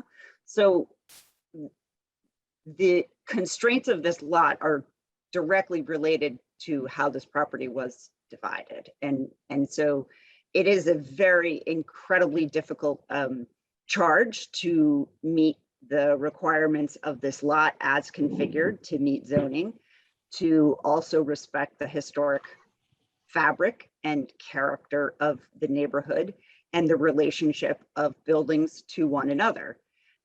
Historic New England building typology is a language of accretion. It's a language of a primary building where there are additions over time that attach pieces together, and hence residences grow. And a lot of New England, sort of typical New England farm vocabulary is the accretion of a house with multiple pieces that then attach to a utilitarian building like a barn. And there are 4 or 5 amazing examples of that right in this immediate neighborhood. But what that building typology depends on is a primary building volume and subservient building volumes. And there is no primary and subservient in the plan as presented. It is one big building mass. It has over 55 feet of a continuous ridge line, and there is no primary subservient. So it completely does not fit in with an historic New England building typology. You can put whatever kind of siding on it you want, and you can stick a lot of gables on it, but it doesn't fit the massing. That's the massing. Massing is not just about square footage or how tall it is. It's about the volumes of the building. And this building as proposed does not fit a historic New England building typology of volumes. And as a resident who lives nearby and travels through this intersection at least 4 or 5 times every day, the house at 625 is not going to block the view of this proposed building location. The reason is when you come through that intersection, it's a 4-way stop. So you are traveling extremely slowly as you head down Barrett's Mill. The completely open view and the view that you see of the front face of 625 is diagonally across their front lawn. That will look immediately into the garage and parking area of the proposed building. And no number of spruce trees struck there is going to change that appreciation of coming through the intersection, slowly driving past that front lawn piece where you look across 625 and seeing a new building there. So that's what I see as this from a planning standpoint and as a landscape architect. It's a pretty tough lot to build on, and it doesn't mean it shouldn't be built, but what's being proposed is not appropriate there. Thank you. Thank you, Brooke. Mark Roos, did I pronounce your last name correctly? Yeah, close enough. Mark Russ. Hi, everyone. Thanks for the time. And yes, Mark and Mara Russ, Authors Road in Concord. To the HDC team in general, and to the opening commissioner's point in particular, I'll try to do my best to flow my comments to this specific project on this specific site with this specific design proposal as you kind of outlined in the terms. Look, I'm in no position to comment on the right shape, symbol choices, the amount of trees, spruces, et cetera, and other details. Of course, the HDC's expertise will weigh in here. But if you zoom our perspective out for a moment, as per the previous comments, this specific project, this design is, in my opinion, exactly the reason the HDC has the discretion and autonomy it has to weigh in, protect the broader character and setting of critical areas in Concord, and by extension, a beautiful, historical, and impactful part of our overall community. I'm glad the proposal is trying to find a happy place with this updated plan. I think the fact that there have been so many proposals, there have to be so many gymnastics, tells you something about the challenges here and what's right to do. I agree that builders have rights to move forward on buildable lots. New is not bad. New can be good.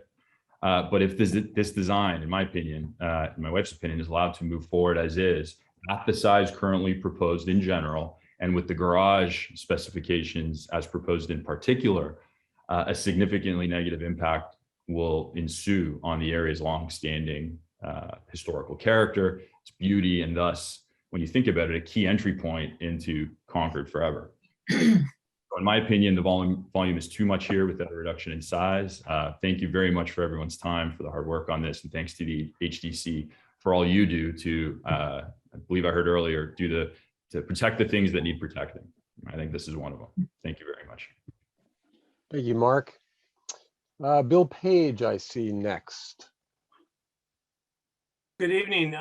I want to direct my comments to, I found some of the comments tonight a bit alarming. I think in this case, precedent is really, really important. And so I think I'm going to go against the advice that was given to me earlier tonight. And I want to just get you all to think about the broader context here. We have a really sad structure down at 427 Lowell Road built by Archstone, which was a spec build. And it's a reminder to me every day of when the HDC fails, and that was a massive failure. Context is massively important. And I think when you have blinders on, that's when you lose context. And so to Mr. Fiore, I just want to say that this is not just a lot. This is a massively historical context, historical area. When you think about the broader context, it goes beyond the HDC guidelines. So our concern, and these are committee meetings have been going on for months now, is that we as citizens are constantly reminding the HDC about your objectives and guidelines. And to Mr. Ware, I'd say that when I think of precious land, I don't think it needs to be buildable. I think not all land needs to be developed. Vacant land is precious. And to Mr. Bushnell, I'd say 3 plans. The execution risk on this is all on you. It shouldn't be brought to bear on the committee. This was your bid. You did the bid on this property. It was a spec bid. And you've had, I think, enormous sympathy from the committee, undue sympathy. I think you took the bid on this, you took the execution risk on this. And so it's ironic that I'm educating the HDC about the history here, about the corner, but these are sacred and historic properties, and they really attract special people when you think about this neighborhood. We're really attached to our homes. So my wife and I live in a 1750. It's one of 2 surviving half houses in Concord. We actually signed a conservation restriction on build on this property. And the land is of utmost importance, I think, and I think you should consider the land in the guidelines of the HDC. That's why there's so much concern about this build here. This district going back 200 years was an outpost. So it was an outpost during spring flooding. It has historically been less dense than Main Street in the historic districts of Concord with much fewer buildings. So the historic value of the Barrett Mill Farm District is farmland, it's pasture. And that gets back to the earlier comment about the open land down on Barrett's Mill. So these are massively important historical assets, and they're not historic structures only. So I think what I'd like to do is I view the HDC as our lead steward on this. And the function must go way beyond the approval of window frames or seal coat shades for driveways. The very essence and objective of the HDC per your guidelines in the establishment of the HDC in 1960 is to protect and preserve historic places and districts. So while I acknowledge that the emphasis is on buildings, I believe I have valid standing interpretation of the guidelines with equal emphasis on the district preservation. And in the end, I do think this is about economics. And I think that's why you've been so flexible. You're thinking about the weight of the bid from the developer. So I just really think about that. And also please think about the broad mandate you have. Thank you. Thank you, Bill. Nancy Nelson, you've got your hand up there. Hi, Nancy. Yes, thank you. Nancy Nelson, 1695 Lowell Road, not so far from Hildreth Corner. I've been listening to tonight and was especially taken by the comments of Brooke Whiting Cash, also a landscape architect. Good to meet you. I just think your points were very well made, and after hearing Bill Page, also would like to support those comments. And this is an important area, but far beyond Hildreth Corner. So thank you very much. All right, thank you, Nancy. Other public comment. I don't want to cut anybody off. There are a lot of people here tonight. You see any other hands raised? Oh, there's Erica. Erica Santoro. Hi, Erica. Oh, you're muted though. Sorry. I just wanted to say a few comments. I wanted to thank the HDC and the community for all the hard work to help protect this historic corner. I wanted to just make, so much has been said already that I agree with. I just wanted to say a couple of things pertinent to us being the neighbor, 625 Lowell Road. One is that when we bought the house, we did know that there was a buildable lot next door, but we also knew that it was in the historic district. And so we knew that whatever is built there would have to be appropriate for this important corner. So I wanted to point that out. And then just note that there's been consensus this whole time throughout all these continuances by most of the HDC and most of the community that have spoken that this structure is just too big and the garage is inappropriate for the lot. Most of the HDC members stated last week that they would not approve the application unless those things were addressed. And so here we are, and the developer did not address those two things. He did move the structure back, but I would agree with those who said that you will still see the structure. There is no way that you can cover the structure from historic Hildreth Corner. I spend so much time on that corner. I was out there this morning when you guys were there for the site visit, getting my kids on the bus and looking across our front yard, knowing that you'll see this entire new structure with the garage in front. You'll see the garage, you'll see the asphalt from and the cars, like someone had said, from Lowell Road. That's what you'll see. It now, because it's moved back, it dwarfs the Cooper shed that sits in our backyard, which is one of the oldest structures in Concord. And I just want to end by saying, I think this is not the right lot for this house. And this is not the right house for this lot. So I just urge you to please deny the application. Okay, thank you, Erica. Let's see, anybody else? Heather, I'm looking for, there's an iPhone without a name. Wilhelmina has her hand up. Who is that now, Kate? Is that me? Wilhelmina? Yes, that's somebody. I can't see your name though. Is that me? Yes, it's whoever's speaking. I'm Lansing. My name is Lansing Old. Hi, Lansing. I live at 607 Lowell Road, just south of 615. Okay, welcome. Oh, thank you. This lot, was ill-conceived by the town of Concord. The town of Concord was responsible for what they created here. And so I propose that we neighbors, along with the town, purchase this property and leave it open. That's the only answer for this piece of property. I'm afraid that's all that's left. Okay, thank you, Lansing. I see Ann Perry has got a hand up there. Is that Ann or Ned? I can't hear whoever's. There you Ned. go. Here we go. Sorry for the Turn on the picture. That's all right. here. We know who you are. Here we go. It's just taking a minute. That's We- okay. Oh, We're the Perrys that live on Farmer's Cliff. Farmers Cliff, and Uh-huh. we ride by Oh, there you are. a lot every day, Okay. multiple times. Mhm. And I want to thank the committee for your. I've been impressed. This is the first time I've sat in on one of these meetings. I've been impressed by your conversation. I'll put it that way. I also concur with the majority of the concerns I've heard about the size of the project. And I mean, I could picture other houses in this lot very easily.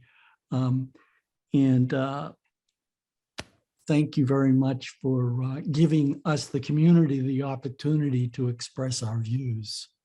I actually agree with the person who spoke right before us, that if there was any way when this lot was developed or divided up initially, and this is the space that was left, it needs a much smaller house, or it would be wonderful if the town could buy the lot. But that's not there. It's not your part in this, but the house that's proposed is much too large. And from visual, from Lowell Road, from Barrett's Mill, from, anyway, it just doesn't make sense, and it doesn't fit in with the community or the houses surrounding it. Thank you. Thanks. You're welcome. I would say we'd love to buy the lot, but our committee has maxed out our credit card, so. Patrick Curran, I see you have your hand raised. Thank you. Yep, Patrick Curran, 14 Crestbrook Road in Concord. Just to echo some of the other comments that we've heard today, first I want to thank the commission for everything that they've done, the time they've put into this. The word, gateway was used earlier. This corner, it's not just one of the most historical areas of Concord, but it is one that is frequently traveled at a four-way stop at what is right now one of the most beautiful areas of our town, and one that really retains the historic feeling of this region. And unfortunately, the design that we're seeing here would substantially change the character of that really unique part of Concord. We're dealing with a home, I think the commission's said this several times, and I think it's one of the most important things, with a garage in the front that doesn't fit, that would substantially change the character of the area. And while we've heard several reasons for why the garage, if there has to be one, maybe has to be there, that's exactly what this commission is here for, to make sure that the designs like this, even if they might be practical and expedient, but don't fit with the historical character of a historical district, aren't approved. So I would urge the commission not to approve a design like this, that perhaps while a convenient structure isn't keeping with the historical character of the district, and that would be necessitated by, frankly, a home that does appear too large for the rather small and awkward nature of this lot. Thank you. Thank you, Patrick. I see P. Licht. Not sure who that is. There's a hand up. There you go. Okay, I live in this area around Hilder's Corner, just across from the Pages and next to a house of Tyson's. And these houses are the working men's houses from 200 years ago. Our house has been continually lived in by working people and people coming home back from the Civil War since the mid 1800s. So this is another part of Hilder's Corner, not just the big homes that you see. And we enjoy very much living in our, well, it's a 24-foot Mansard Square, but it's been added on back to back, and it has kept up some of the characters. So I've just refinished the door from the mid 1800s, and we are very concerned about continuing the historic area, not just of the wealthy. I guess Thank you, that's. ma'am. Could you just tell me your name and address Oh, there for the Pamela, record? Pamela Licht, 699 Lowell Road. Pamela Thank you, and my Pamela. husband Louis. Okay, thank you. All right, folks, we've been at this for a little while, so let's see, is there more public comment? I'm looking, I see someone waving at us. I don't see a name there, it just says Concord. I know you folks, but we can't hear you. That's There you go. Paul and Wilhelmina van der Wansen. Yes. Welcome, Let me just welcome. make a comment.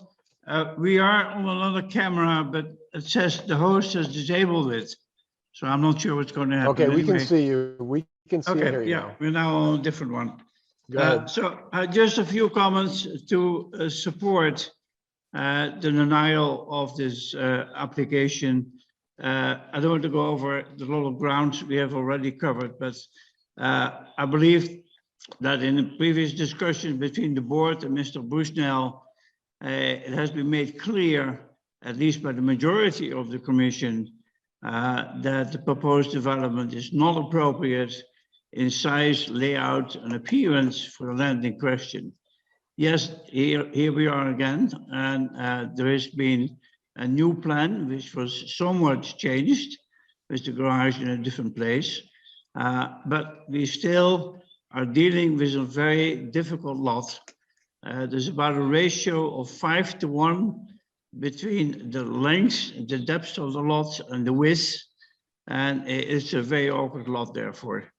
I beg the commission to once and for all to object to the current development plan and limit the size and type of house to be built there and garage. And so it fits not only the land, but moreover, that it does not distract from the historic character of this corner and its nearby other historic homes. In my opinion, and shared by many others, it would be a major mistake, and once and for all, we have to live with it, where this proposal to be accepted without significant modifications. Thank you for all your precious time and your dedication to the historic cause of our beloved Concord, and that may wisdom guide you in your decisions. Thank you. Thank you, sir. All right, I see Matt Werner. Matt has his hand up. Matt, welcome. Yes. Hi, this is Matt and Jenny Werner from 51 Lang Street here in Hi, Concord. folks. Hi. Good to speak with you again. So first, I welcome just back. want to thank you for your work and deliberations, on these points. I don't want to belabor the point. I think everyone said what I'm feeling probably much more eloquently, and some with an expert opinion, way more so than me, much more qualified. I will say that we're in the unique position at 51 Lang Street. I believe about 8 or 9 years ago, our property was redeveloped, and there was a much bigger structure that was proposed to be built here. I think close to 5,000 square feet. I think we ended up with a 2,800 square foot house here that I think is very appropriate, thanks to the HDC. I think there was a lot of demand for houses of this size in these historic districts. And really, it's the developer's choice, as someone pointed out before, that if the economics don't work for him, great. Then maybe it's time for him to move on, because this is just not a valid proposal. So thank you. Thank you, Matt. Let's see, any other comment? We're getting close to an hour here, so I want to make sure we don't repeat ourselves or work toward resolution. So I don't see any other hands. Heather, any other I don't hands? see anyone else waving or any hands raised. Okay. Well, I think we've heard a good amount of feedback, so I'd like to bring it back to the commission. So you've all heard public comment here. Let me go around one more time, see if you have any other thoughts before we make a decision. Nia, any thoughts? No further thoughts. Thank you, Peter. Okay, Luis? Can't hear you. No, no further comments. Thank Okay, you. Paul? Yes, just one. I think the longer we sit on this commission and the more of these kinds of evenings we spend, the more we realize how we're surrounded by so many well-meaning and informed citizens of Concord who've taken the time tonight to express their views, not with just eloquence, but great substance as well. And I want to thank them for their comments as well as they're thanking us. Very well said, Paul. Thank you. Thank you for saying that. Melinda, any thoughts? I will say that as I listen to the commissioners, that there seems to be a consensus that the garage is still the one particularly major issue that the majority do not like. And up until now, that hasn't really, they've tried to move it around, but the builder obviously doesn't feel that he can do that, but that is probably a very significant deal breaking piece. There are others, but that's, I think, the most. So I would hope that maybe in another iteration that might be reconsidered. Thank you. Thanks, Melinda. Kate, any final words of wisdom? No, I actually don't think it's just the garage, but no further comment. Okay, Abby? I'd like to second Commissioner Ware's comments. I'm in full agreement with that, but I have nothing additional to add. You're here. Dennis? Nothing to add.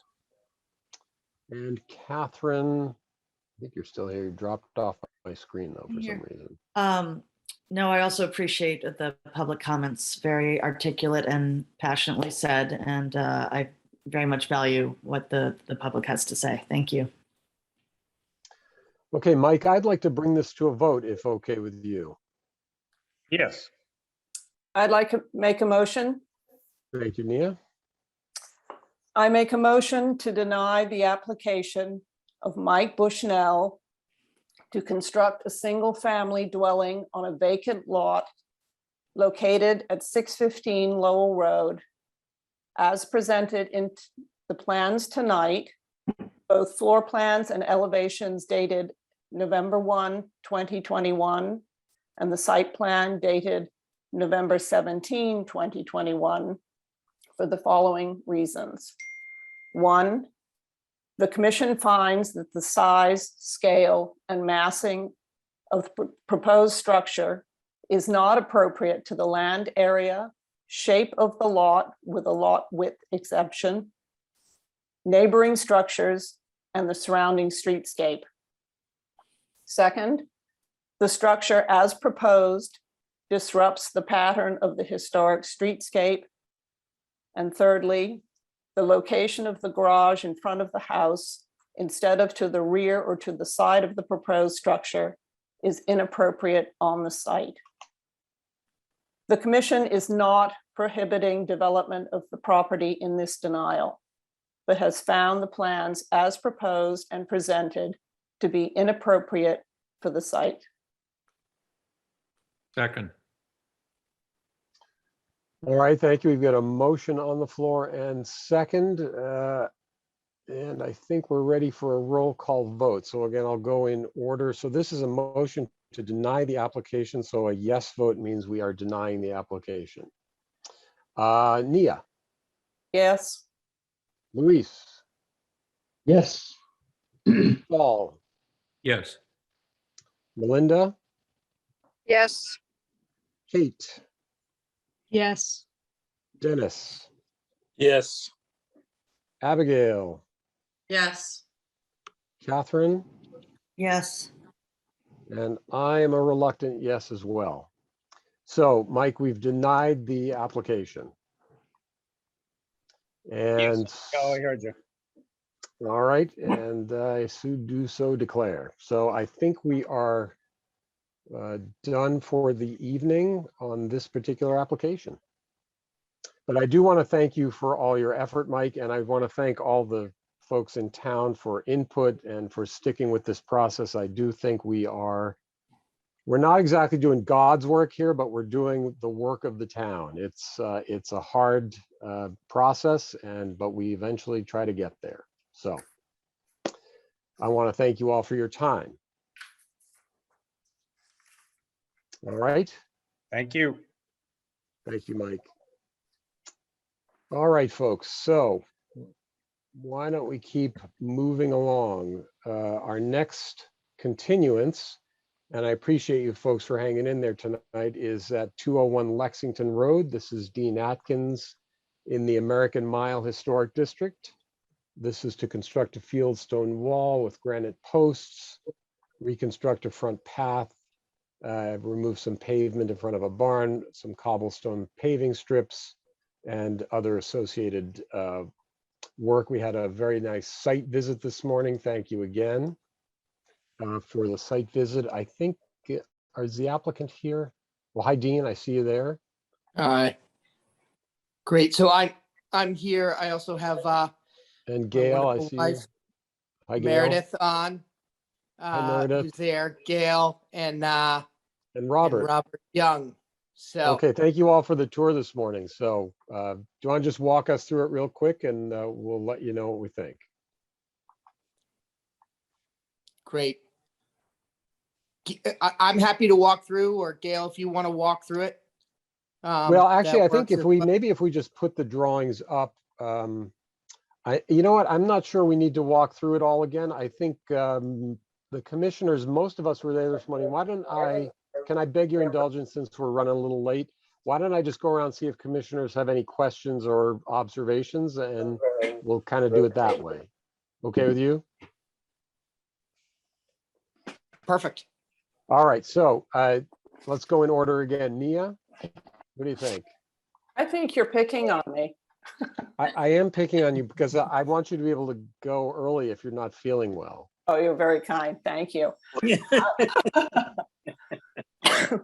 I guess my only concern is the stone wall in front. And I know we talked this morning about it being a retaining wall on the inside and, higher on the outside. Can you remind me, please, on the height of the wall on the outside? Help you. I just want to. I don't want to cut the call. I don't remember exactly. Robert, Robert, are you here? Yes, there are 3 steps going inserted into the walkway, and the brick walkway, the elevation of the brick walkway is determined by that top step. The wall is only a retaining wall, so really the top of the wall is more or less flush with that top step, perhaps slightly higher, a few inches higher. So at the most, it would be 2 feet high. Okay, that's in that range.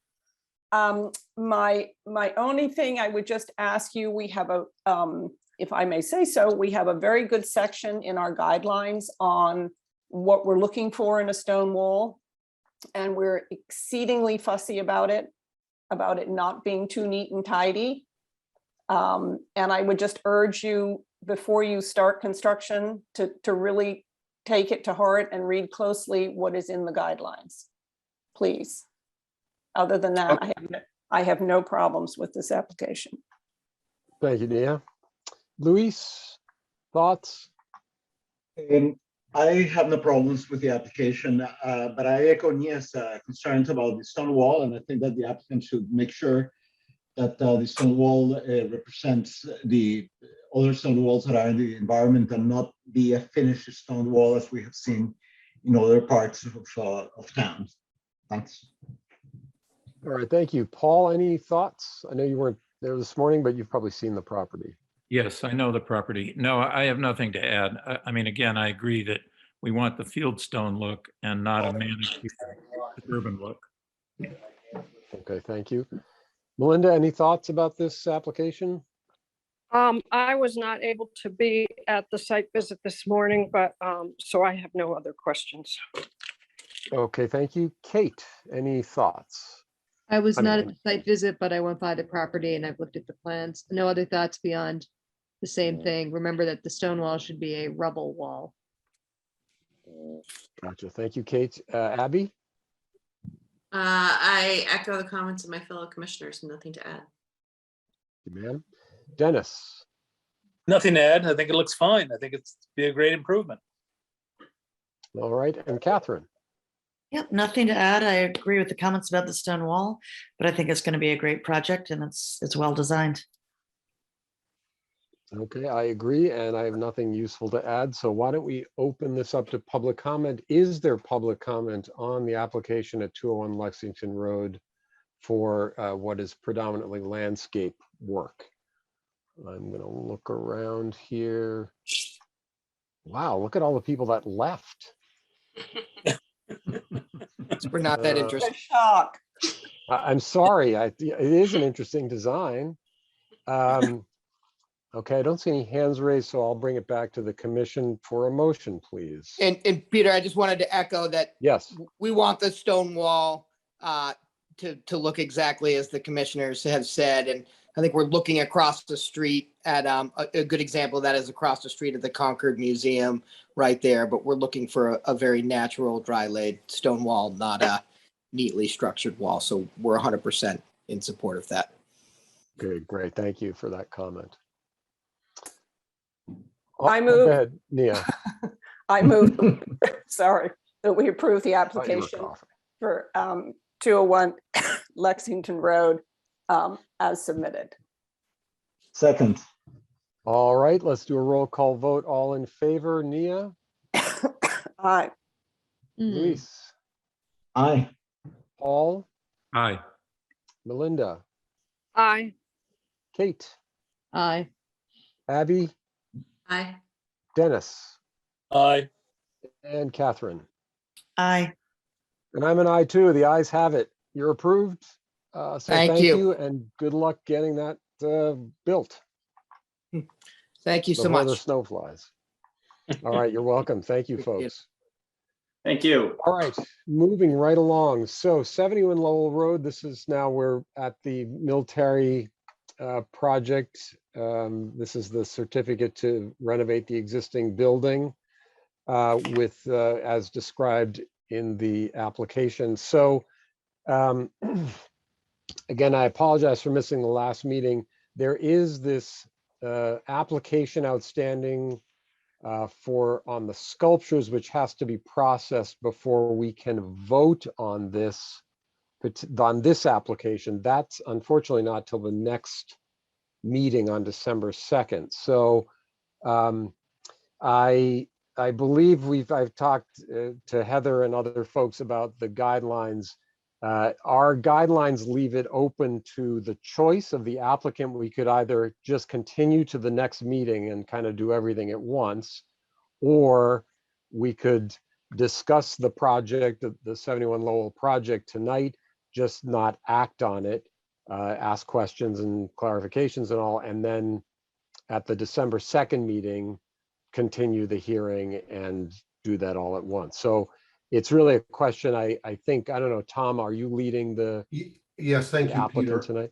Thank So you what so do you much. think about that I fork in think the road? if we could ask the commission to give us a little time to present some of our responses to some of the questions and observations that have come up, I think that would be helpful to us to have the best possible presentation and discussion on December 2nd. Okay. If that's possible. I would say go for it. Oh, okay. Thank you so much. I am going to just do a very brief intro. I had some dental surgery a little while ago, and I think I need to keep my camera off. So I'm going to leave this. I'm going to leave this to my colleagues. Okay. Thank you. But Tom. Sorry. Thanks, Peter. We first presented on October 21st. We did get a lot of really good and helpful feedback. That was followed by also a very thorough site visit on the 4th of November. Commissioners spent a lot of time doing a thorough tour, so we really appreciate that. And so this evening we prepared some material that hopefully responds to some of the feedback that we received, and we look forward to any guidance we could get. Okay, and so I'm going to ask my colleague Andy Smith if he could show you some of these slides. Okay, thank you, Tom, and I hope you're feeling better later. Oh, thank you. Yeah, we'll Hey, let Tom rest for a little bit, rest his voice. Andy Smith, 167 Hayward Mill Road, welcome. in West Concord. Thank you. Mhm. Is it okay if I share my screen, Heather, or I don't know if you Yes, prefer? is it giving you the option or do I need to make you co-host? No, let me just do it. Okay. All right, there's the Yes. there's the presentation. Okay, so you know, we last met for the site visit 2 weeks ago, and I think had a very productive walkthrough. It was a chilly morning, but we basically went through the whole project, looked at the building. I have the same renderings that we showed on site as these first couple of slides. So these were kind of updated from our previous application. So giving you a little bit better understanding of kind of the scale and the scope of the project. So not to go too deep into it, because I think you guys are familiar with it, but this is, again, that plaza view with Concord Market off to the left here. So essentially recladding most of the existing Walgreens building, keeping the same gable form that is the entrance to Walgreens now, but extending it out a little bit farther. New materials, including wood cladding on the vertical wood cladding on the exterior, and wood slats, a new plaza upper deck, which I think was good to visualize in person that is indeed an elevated deck, and meant to be a little bit more private from the lower plaza area will be more associated with the market.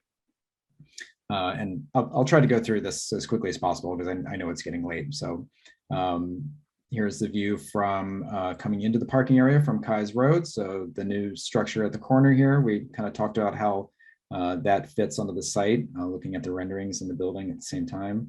Again, those slats kind of wrap the building here, and we're keeping the same kind of stained Doug fir posts that you see at the market, kind of continuing that same language through, similar stain on the wood structure here.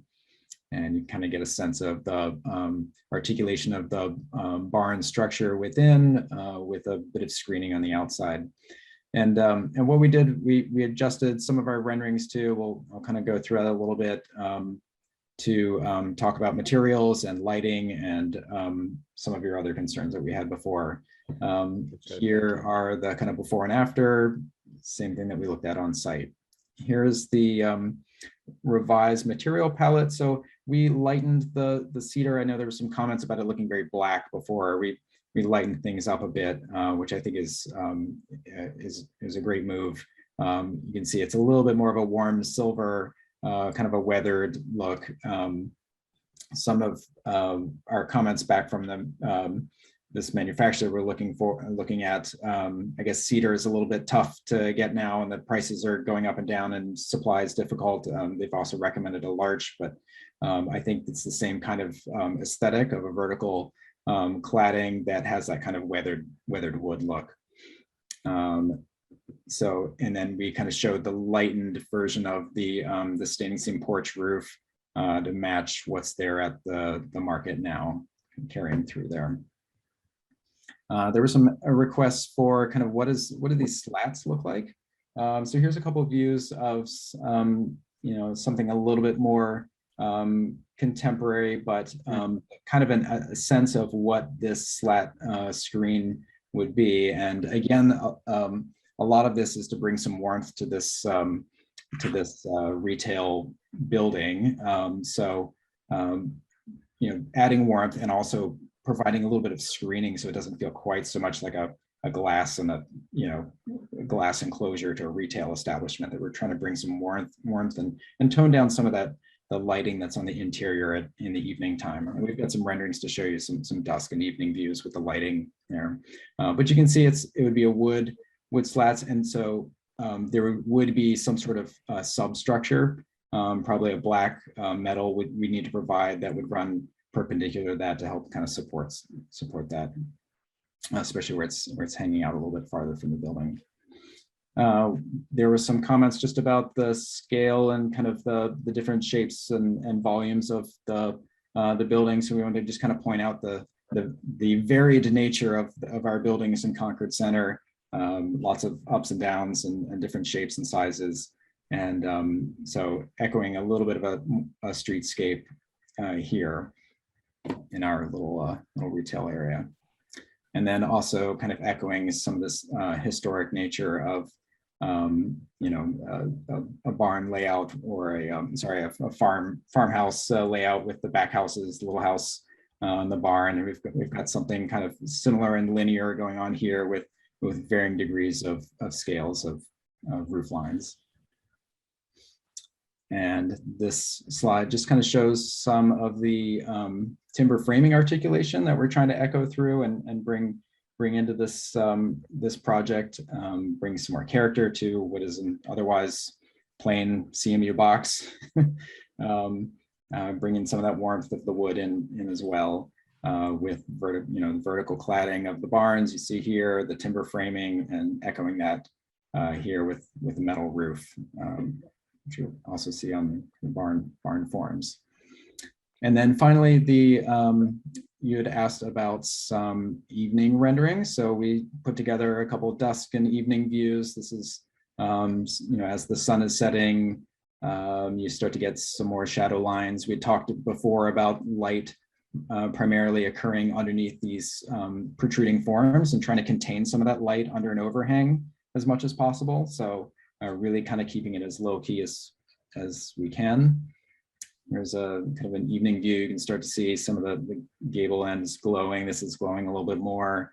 Here you can see this lit up in the evening with some of the same kind of lighting that's being used at the market to illuminate underneath this little canopy.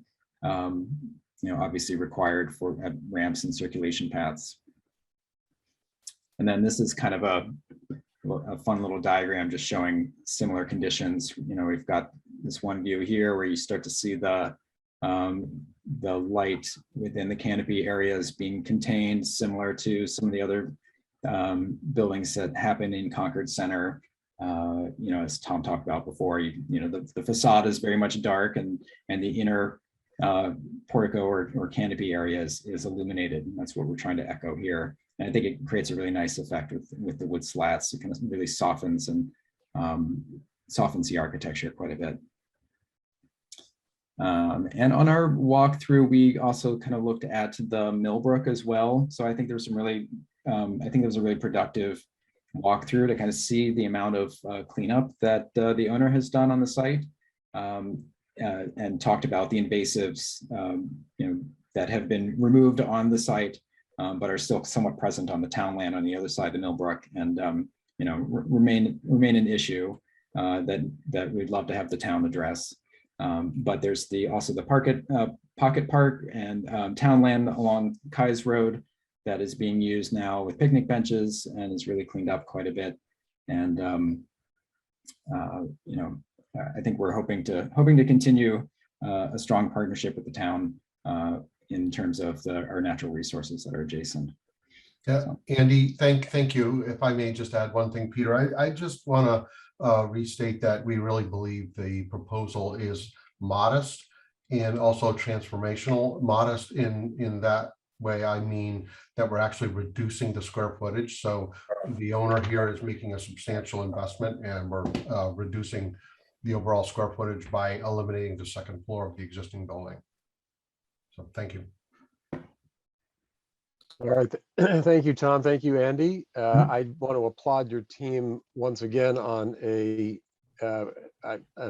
really a fantastic presentation. I mean, I'm not even sure I have any questions, but I could come up with one or two. But why don't I go around and see if the commission has any particular thoughts or insights? But a very complete presentation and a very interesting design. Nia, what do you think? I will second that, Peter. And I also want to say that site visit was outstanding. It was so helpful. Really appreciated that you had set up the drawings at each corner of the building so we could really get the hang of it. I love this overall design. Couple of things I'm, slightly questioning, not questioning, but not 100% sure on is that big overhang on the that first building. It's going to be the Trails End building, or maybe the Trails End building. And the drawings were just absolutely gorgeous with the lights, but it seemed to me that there's a lot of light going on. So I would really like to get into the weeds with that when we get to that point. I'm sorry, I'm not on top of my game tonight. Did you say that you were doing anything different to the back of the building? We had talked about, that long expanse of just plain building. Any chances of, not dressing it up, but stopping the monotony of that wall? Right, and I think part of it was we lightened the material, which hopefully doesn't. It's a huge improvement. Yeah. Yeah, hopefully it doesn't make it feel quite so dark, and will hopefully blend in a little bit more with the trees around it, things like that. I think from our site walk, it was clear that I think the primary view of that facade is would be from Kai's Road at an extreme oblique angle. Right. And there's very few opportunities for you to actually be looking at it head on. So between there's a bump out that's kind of a utility area that provides access down to the basement, and some other things that kind of bump that out. Our thought was that it would end up being okay, in our opinion. So I don't think the intention was to start adding panels or doing some of the things you see on the back of strip malls, where they start to panelize things and just to break up the volume. We were hoping the material would kind of would do that. If anything, I think we could probably provide some sort of vegetation on the backside, or even some climbing vines or something that could help to soften it even further, but keep it in kind of a natural palette.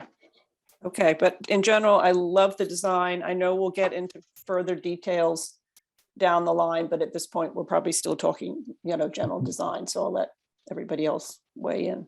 Thank you. Thank you.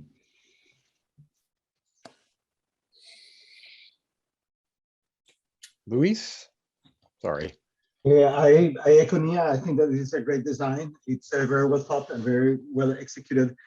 The only wish that I have is that if you could make that little pocket park that it's partially developed adjacent to the Millbrook, to make it more of a commitment, to make it better and bigger, and allow for people to go from Case Road to Lowell Road through the left bank of the Millbrook. I understand the issue with the town, but I think that if you do one half, maybe the town will be compelled to do the other half, and we'll all be much better off if that happens. Otherwise, great proposal. Thank you. Thank you. Thank you, Luis. Paul. Yeah, I agree with others. I like the design very much. This is irrelevant, but what is the retail space going to be used for? I know this has nothing to do with what we're doing. I'm thinking pedestrian traffic and so on. Right. At this time, the only, I guess, commitment that we have heard of is that Trails End will be moving into that that left-hand gabled form, that tenant spot, which is why we've kind of incorporated the upper deck and actually thought about outdoor seating in a way that is conducive to a restaurant usage. The rest of the tenants are not clear at this point. There has been talks with Walgreens to occupy one of the larger ones, but I believe those talks are still ongoing. Okay. So it's to be leased at this time without specific tenants. Understood. Thank you. Mm-hmm. Okay, thank you, Melinda. I was unable to make the site visit this morning, and I have no questions. All right, thank you, Abby. I think as Nia and Louise said, the site visit was really instructive and helpful. Was it 2 weeks ago? And certainly put the new structure in context. I do think the change in material, the lighting and material is an improvement. When we further consider, sorry, I have a very small baby with me. When we do consider the application further at the next meeting, I do want to take a closer look at the parking and pedestrian access on the Kaiser Road side. I think there's obviously, that's an area of major change and improvement. We're going from a loading dock. But I think that's an important area that, while not the primary structure, the changes that are made there, I think will be important in terms of the long-term impact and access of the campus. So those are areas that I'd like to take a closer look at. And then, as Nia said, I also, I have concerns about lighting and that type of thing, given that you'll have a longer, later in the evening tenant operating there than currently. And so I'd like to take a close look at that. But overall, I think in concept, it's quite well done. I'm sorry, I missed everything you said after you picked up the baby. I'll just hold them up simple style so like everyone can see them, and then I'll put them back down so that we can get back to business. Baby.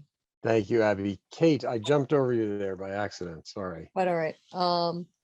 I like the overall concept and design. Andy, does it pretty much follow the current footprint? I mean, it builds out a bit, but I mean, it doesn't. Yeah, and I can show you, let me go real quick to this other plan. It does stick out a little bit from what is there now. So the existing building is along this line here. Yeah. And then I think yeah, and then there's that stairwell in the front that gets you up to the nail salon. So we're going to hold on to that in terms of the actual building enclosure, but we are going to be building out maybe 8 to 9 feet in the front and a little bit less on the side to get that upper walkway up there. Because you have to go up those couple of steps to get up to the Walgreens. So we're going to take that same upper level, that's your floor plate, and kind of carry it all the way across and allow for some pedestrian circulation across the front of the building and kind of back down another ramp on the other side and make that a better retail walking experience for the pedestrian. And then the roof line difference between this and Concord Market is something like 8 to 10 feet. Is that right? Yes, I think we had the measurements here. Yeah, so there you can see the market in the background. Yeah. And we are less than that. So this gable form is exactly what's there now. So that's the Walgreens gabled form. Right, So the that other is right gable, there, 2910. Yeah, and then the market's a little bit higher than that. So the market will still remain kind of the dominant building there, and everything else will be a little bit smaller than that. And I mean, it all looks good. The only other thing is, like Nia said and Abby echoed, the lighting, because not just because also it's a later use tenant, like Abby said, but the examples you gave were good to compare what that sort of suffused lighting is like, like from 51 Walden or from the church in town. But those are such smaller facades, I mean, you're talking about maybe 20 feet instead of 40 or something like you've got. So it will have a bigger impact for sure. Right. Yeah. I mean, I think the alternative is that you would have a building that has you're just looking at glass, right? Because the retail tenants, that's what they're looking for, is that kind of retail frontage with glass so people can see into their stores.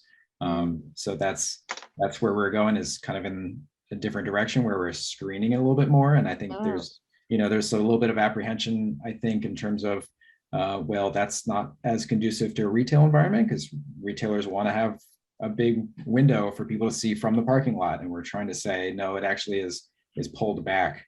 And it's a little bit darker under a canopy, or it's under an enclosure on the corner. A couple different architectural moves to kind of recede it a little bit more. So kind of going against what your retail instincts, but I think it'll make for a nicer project. Yeah, no, I agree. No, that's it. Thanks. Thank you. Kate, Dennis. I like where this is going. I think it looks great. I think it's gonna be a great improvement in the area. My only comment, and I don't know if there's anything you do about it, and that is the long facade that connects the two ends still has sort of a Wild West boardwalk look to it. And that sort of straight building, it's almost kind of strip mallish, which is not my favorite part. But I'm not sure that you can do much to vary that roof line or break up that space, pulling it in or out in order to give it some variety and not have it be such a blank, even with the canopy. But Right. other than that, I like the overall plan. I think it's great. Thank you. Yeah, I think, once we come back for the signage, I think that, I think that parapet is going to look less blank and a little bit less of that Wild West storefront you're thinking of. Hopefully, it's my hope. And that'll be filled up a little bit, with some nice, wood signage or something that's, appropriate. And we'll have its own lighting, which we submitted as part of the lighting package. And we can still take a look at whether there's a way to break that up as a volume. But we also looked at that as well. It's it's like, do you add another little gable in the middle? Do you like Right. It starts getting a little fussy. Then that's really looking like, oh, you're just adding little bits of architecture just for architecture, just for fun, and not really making it into a volume and something you can occupy. So Right. Thank you, Dennis. And Catherine, what do you say? Yeah, at our last meeting a couple of weeks back, I made the same comment that Dennis did. I mean, that was really my only slight objection to the way the plan was looking and had been developed, was just that sort of monolithic, very long stretch of that horizontal line. It would be nice to have something that visually breaks that up and makes it just slightly more dynamic. But I understand the challenges there. But overall, I think it's a very well developed and conceived plan, and I'm excited to see it take hold in the area. Thank you. Okay, Catherine, thank you. All right, did I get everybody? I think I did. And I think we're ready to go to public comment. So is there any public comment on the presentation we've seen tonight for the project at 71 Lowell Road as described in the application? I don't really want to read the whole thing. It's a long description. So I'm looking at those left standing at our meeting for public comment. I don't see any. All right, I think we need to motion to continue this, correct, to the next meeting, just procedurally. So I look to a motion from the commission, please. I move that we continue the application for 71 Lowell Road to our next meeting on December 2nd. You seconded that, Luis? I second. All right. Second. Seconds. All right, I'm going around for a roll call vote. Nia. Aye. Luis. Aye. Lowell. Aye. Melinda. Aye. Kate. Aye. Abby. Aye. Dennis. Aye. Catherine. Aye. And I'm an aye too. We're starting to fade. I can feel it. Just hang in there. 5 more minutes. All right. And thank you to the team. Another great presentation. We appreciate all your effort and also your patience. I want to speak to the owners, and we'll get there. And we've got just a couple more weeks. Thanks, Peter, and thanks to everyone. All right. Thank you all. Thanks, Tom. All right. And let's see, that is our last continuance. So I want to thank, let's see, Abigail White. Yes, Abby White. This is 24 Main Street. certificate of appropriateness to repaint the building. And thank you for hanging in there for so long. And Oh, God. are you here? I am here, but it's not allowing me to share, to do my video. Oh, that's, if you don't mind, we don't mind. We can hear you. Oh, here, now I've got it. Okay, perfect. Oh, there you go. I don't mind, but since I can do it now, I'll be on video. So I'll try to be very brief. I don't have much of a presentation. I can certainly talk longer, but I think everyone's endured quite a night. It's been fascinating, so I'm glad to be here. In our application, we've requested a color change, and really that's an extreme description of this. It's a very minor tweak to the color of the building at 24 Main. That is the entire building. So it goes from Vanderhoof's to all the way past our section of it, which is Landbest, and then all the way to the corner where the Christian Science offices are and offices above. So this building, you can see in the picture, two pictures that I submitted, one from 2007 and one a little more recent. It was this summer and in the bright sun from across the street. So you can see a slight color change from the 2007 picture that was above to this on the main body of the building. And the color is probably about 7 other shades, slight tweaks of the same kind of putty tan, grayish, if you will. We are proposing to basically work towards one uniform color on all 4 sides of the building. And that would be edgecomb gray for the base of the building.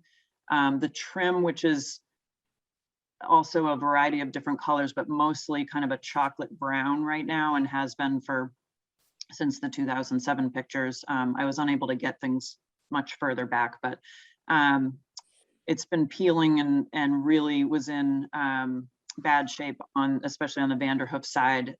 So Scott has since replaced the clapboards in the alleyway and we're continuing to work on the building. So the trim would be black instead of the brown, and the body of the building would be edgecomb gray instead of what is pretty close to edgecomb gray. It was actually the closest color I could find that didn't have the slight pink tinge to it that you see in this picture right now. So I just want to say I really appreciate those 70s photos because it just shows that people have been jaywalking in this town forever.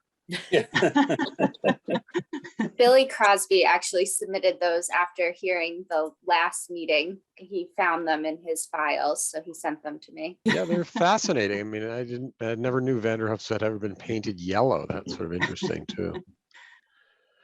But thank you for sharing all that.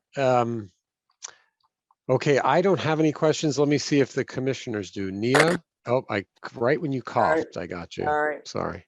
I think those colors look just terrific. They're, they're neutral. I think the black is an improvement over the brown. Love it. Thank you. Okay, Nia's on the rope, so ask her whatever you want. She'll say yes. Yeah, this is my swan song.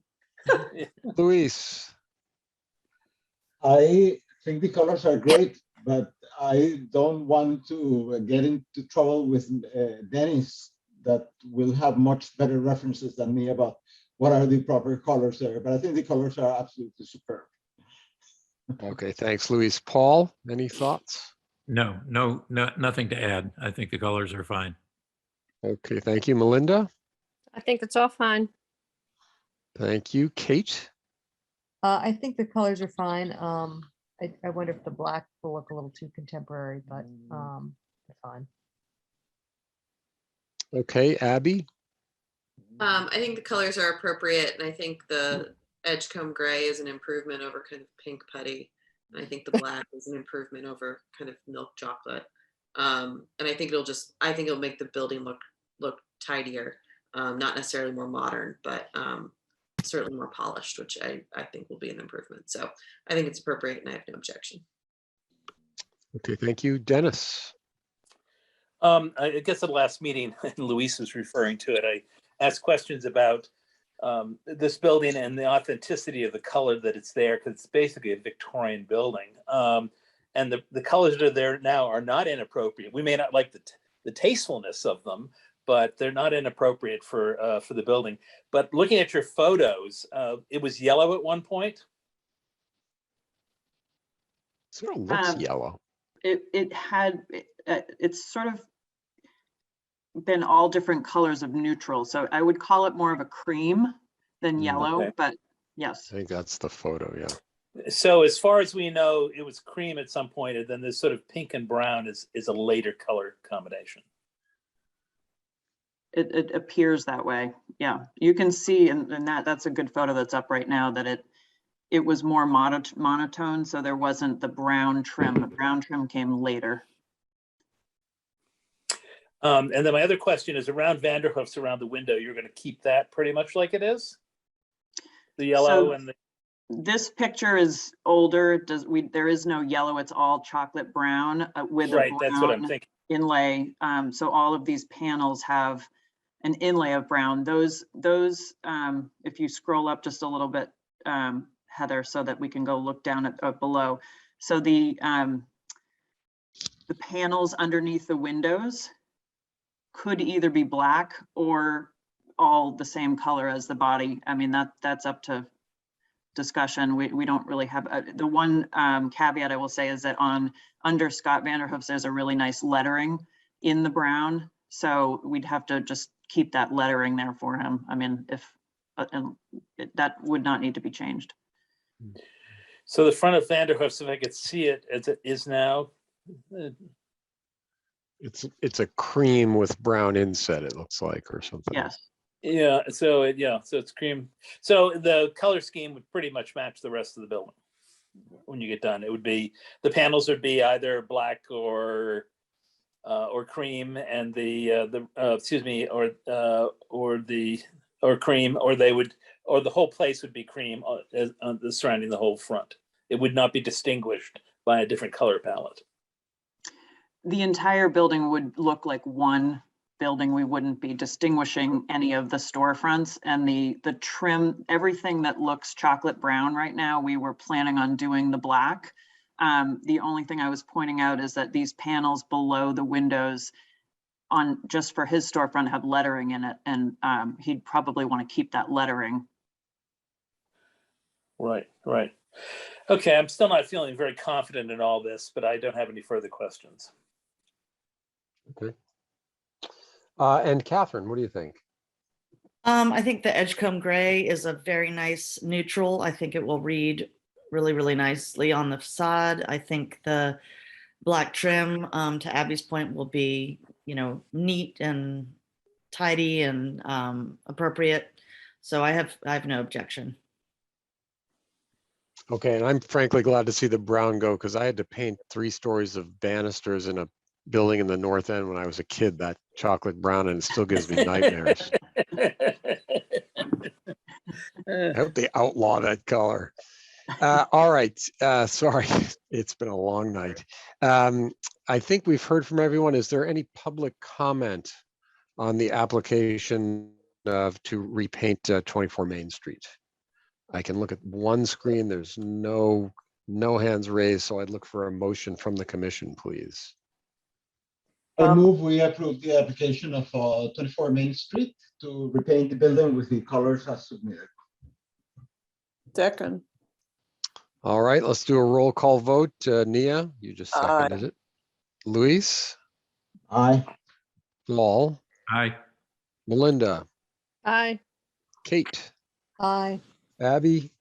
Aye. Dennis? Reluctantly, aye. Reluctantly, aye. Catherine? Aye. And I'm an aye too. So Abby, you're all set. Thank you.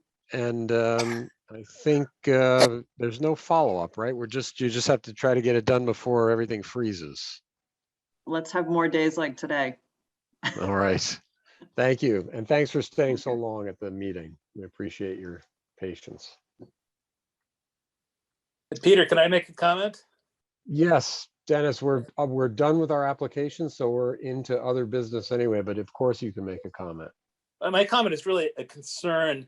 I think that same gray has been used on the, this has nothing to do with this application per se, but that same gray has been used on the library new building. So we're going into tastefulness here. Concord's becoming very tasteful. It's become sort of gray and cream, and black is the new sort of window trim, if you see on a lot of windows. There's a proposal on the library, on the house attached to the library, to bring back the authentic colors to that building. They actually found the paint samples. I wasn't on HDC at the time, but everybody didn't like it because it wasn't tasteful enough. So I think it's something as a historic district, we should be concerned that we're not about taste. We're about what's appropriate for particular buildings and particular time periods. And I think we're getting away from that. And I've seen too many examples. The whole town's going to be sort of Edgecombe gray with cream or black trim. Anyway, my comment of the night. Okay, thank you. Whether you like it or not. You're still approved, Abby. Yeah, still approved. All right. Even though you're Dennis, too tasteful. Dennis, your observations are always worth listening to. Thanks for your politics, Peter.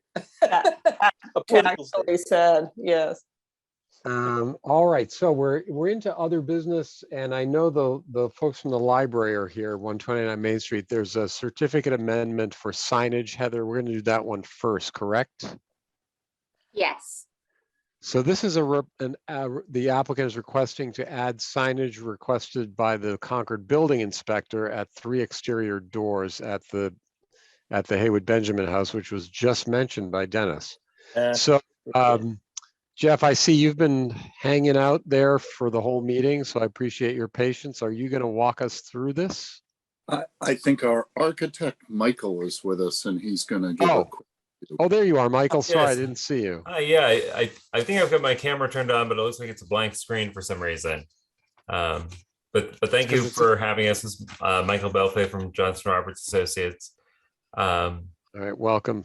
Thank you. back, Thanks for having Michael. us again. This is, it's really just to add lettering. It's 1-inch high serif lettering. It's Times regular, so the typeface at 3 exterior doors as requested by the building inspector to avoid any confusion that these are entrances. 2 of these doors are emergency exit doors only.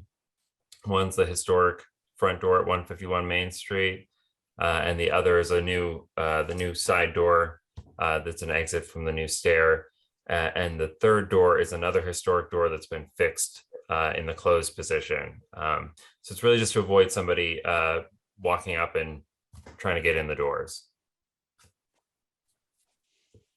Okay, that seems very straightforward and small enough so as to almost not warrant an application here, but I do appreciate you raising the issue. I don't have any questions. Nia, any questions? No questions, but I am loving that Edgecombe gray. I have to say, I agree. It's not the historic color, Yeah, but we also like it. I'm just loving it.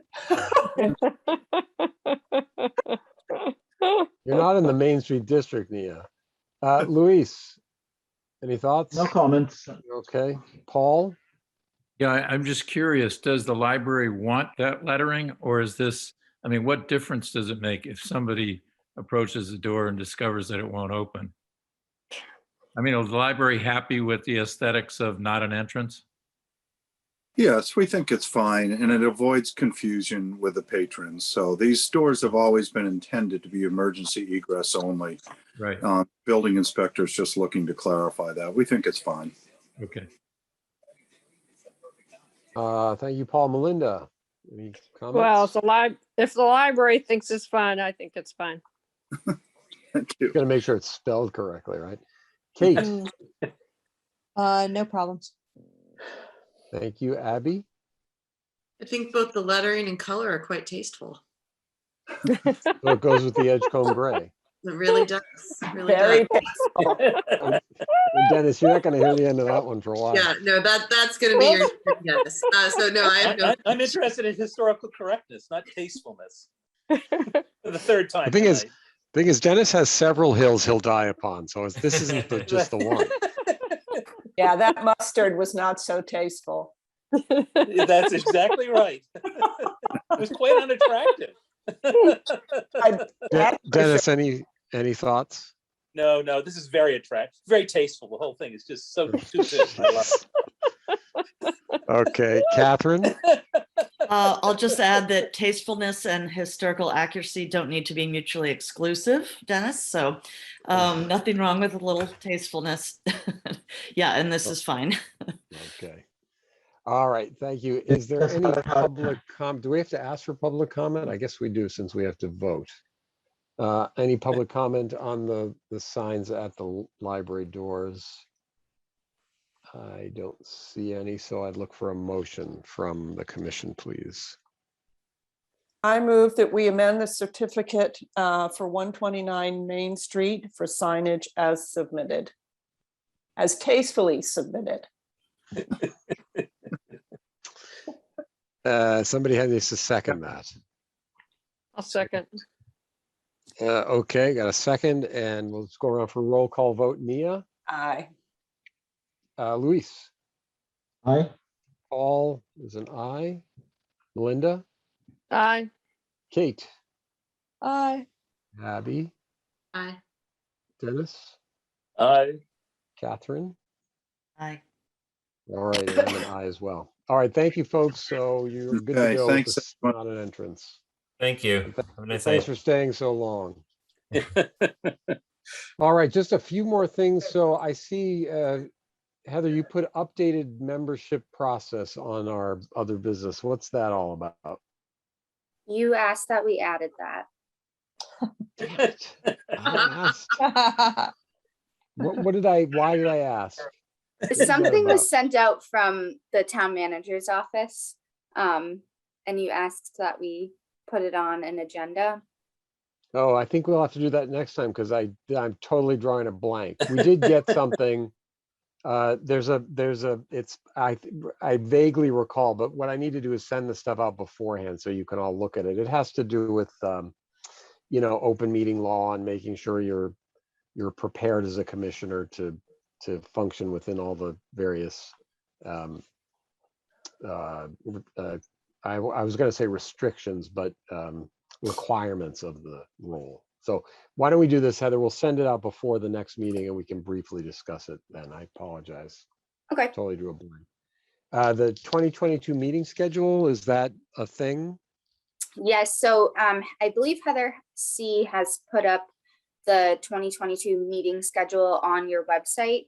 There are 2 conflicts in March, I believe due to like town meeting hearings that are being held the same day. So we're not allowed to hold a public hearing the same night and time as those. So we don't know if you'd like to move them to a Wednesday night, if that would work for the commission, or just do the first, I'd have to look at the schedule, or just do, it would end up being like March 31st, and then we'd have a meeting the following week as the first week in April. So we'd have 2 meetings like 2 weeks in a row, or kind of keep our schedule as every other week, but they'd be on a Wednesday.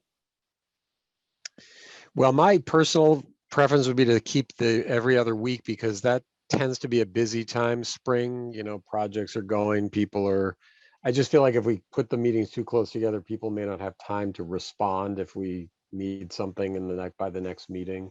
I don't know what you all think. And I don't know, are we going to be back in person? We don't know.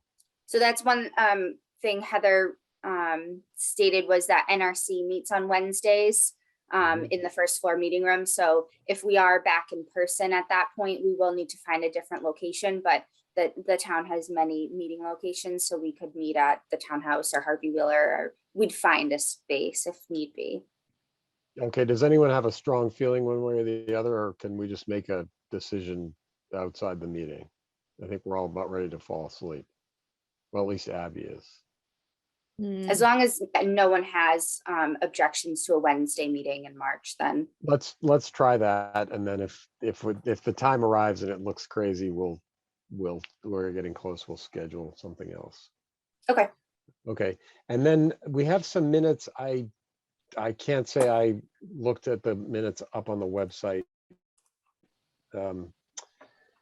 Have Nia, have you or Luis have any particular comments on the minutes? I did look at the minutes. I didn't have any comments. I was waiting for Nia. Yeah, no, I sent comments in so long ago, I can't even remember anything about them. These are I 10, reviewed 7, them, and didn't 10. have any issues, and there were edits. One of them was relatively thoroughly edited, so I didn't have any objections. Yeah, that's right. I did review the one that Paul had sent. Yes, Paul some had comments, so- edited extensively. Thank you. Okay, well, I'd be happy to see those approved. The minutes that are up on the website, 10-7 and 10-21, I think, are the two up there, right? I move we approve the meetings as mentioned by the chair, Peter Nabile. Second.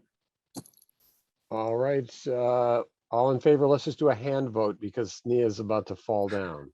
All right, Kate, are you good with the minutes? Catherine, you're good? Yep. Okay. All right, those minutes are approved. All right, I realize we're all fading. Is there anything else on people's mind? I want to thank you all for that work tonight because this is a smart crew here. There's some good stuff coming out of this commission that is worth sharing with our fellow townspeople. The only thing I regret is that we had a perfect recruiting opportunity there for our one open seat. Yeah, there were a lot of good We had people like there. 90 people there. Yeah, yeah. I should have just called for, not that anyone wants to join this party. Not after. But anyway, really, you'll you be all surprised. do great work. I really am thankful. I'm grateful to be part of this group. You are just, wise and pithy and, and authentic, which I really appreciate. So, and Heather, thank you for all the support. Yes. Yeah. And Peter, Linda, you're chair you. for life, Peter? Is Here, that it? here. what's that? Are you chair for life? Is that it, Peter? No, God, no. Yep. No, we'll talk about that next time. We do have to start thinking about I think Luis was a natural. Yeah. He was a natural last week. He did a commendable job. Yeah, I owe him 2 bottles of port. I owed him one from before. Oh, order me one while you're there. If I really blush, it would be just one bottle. Okay. And Linda, thank you, by the way, for hanging in there with us. And I want you all to know I attended the meeting with the Vision Concord plan, and Linda spoke up and said, "Do you want to say anything?" And I said no, because we filled out we were the only ones, apparently, our commission, thanks to Heather, was the only one that was like 100% complete. So, Wow. but thank you for offering to let me. Good job, Heather. So much for you trying to stay under the radar that night. Yeah, it's okay. Yeah. That's okay. But Dennis has raised some really interesting points that I think, Dennis, you should share with the commission. I mean, we've talked about it, the streetscape, and I Tonight? think, well, you've said the same thing in a couple different ways, the sort of, edgecomb grayification of Concord and how, it's like death by 1,000 cuts. And before you know it, it's going to look like Wellesley, or something. You said something like that. God help us. Well, Sorry, Heather was at Wellesley for many years. So. I was in There it Wellesley on Saturday. It's absolutely lovely. You could eat off. Okay, the never mind sidewalks. that. Please don't put that in the record that I just disparaged another town. No, All just right, well, quickly, listen. my concern you already Yes, go ahead. heard, and that is what Peter said, and that is I don't know what the town's master plan is for neatening and straightening it up and putting curbs down, and if there are any philosophy in terms of how they're going about it, particularly in the historic district. And I again, as Peter said, 1,000 cuts. I worry that it's being eroded without or caring much about it. And there's also the signage question I brought up today, which I think is related. If you go down Barrett's Mill Road, there are these great big arrows, yellow arrows there now on one of the curbs with a sign saying 25 miles per hour right in the historic district. And that's the sort of thing that I know Nancy Nelson has spoken about a number of times that's going on all over town. So those are my concerns. Okay, well, worth talking about. All right, well, listen, I'll let you all go. It's almost 10 o'clock. So thank you again. Nice work. Great job. And we'll see you in a couple of weeks, if not beforehand. Thanks, Peter. Happy Thanksgiving. Thank you. Yeah. Move to adjourn. Yes. Oh, right, move to adjourn. Who's, Second. Second. and all in favor of adjourning, just raise your hand. Aye. Aye. Good night, all. Okay. Good night. Good Thanks night. again, Heather.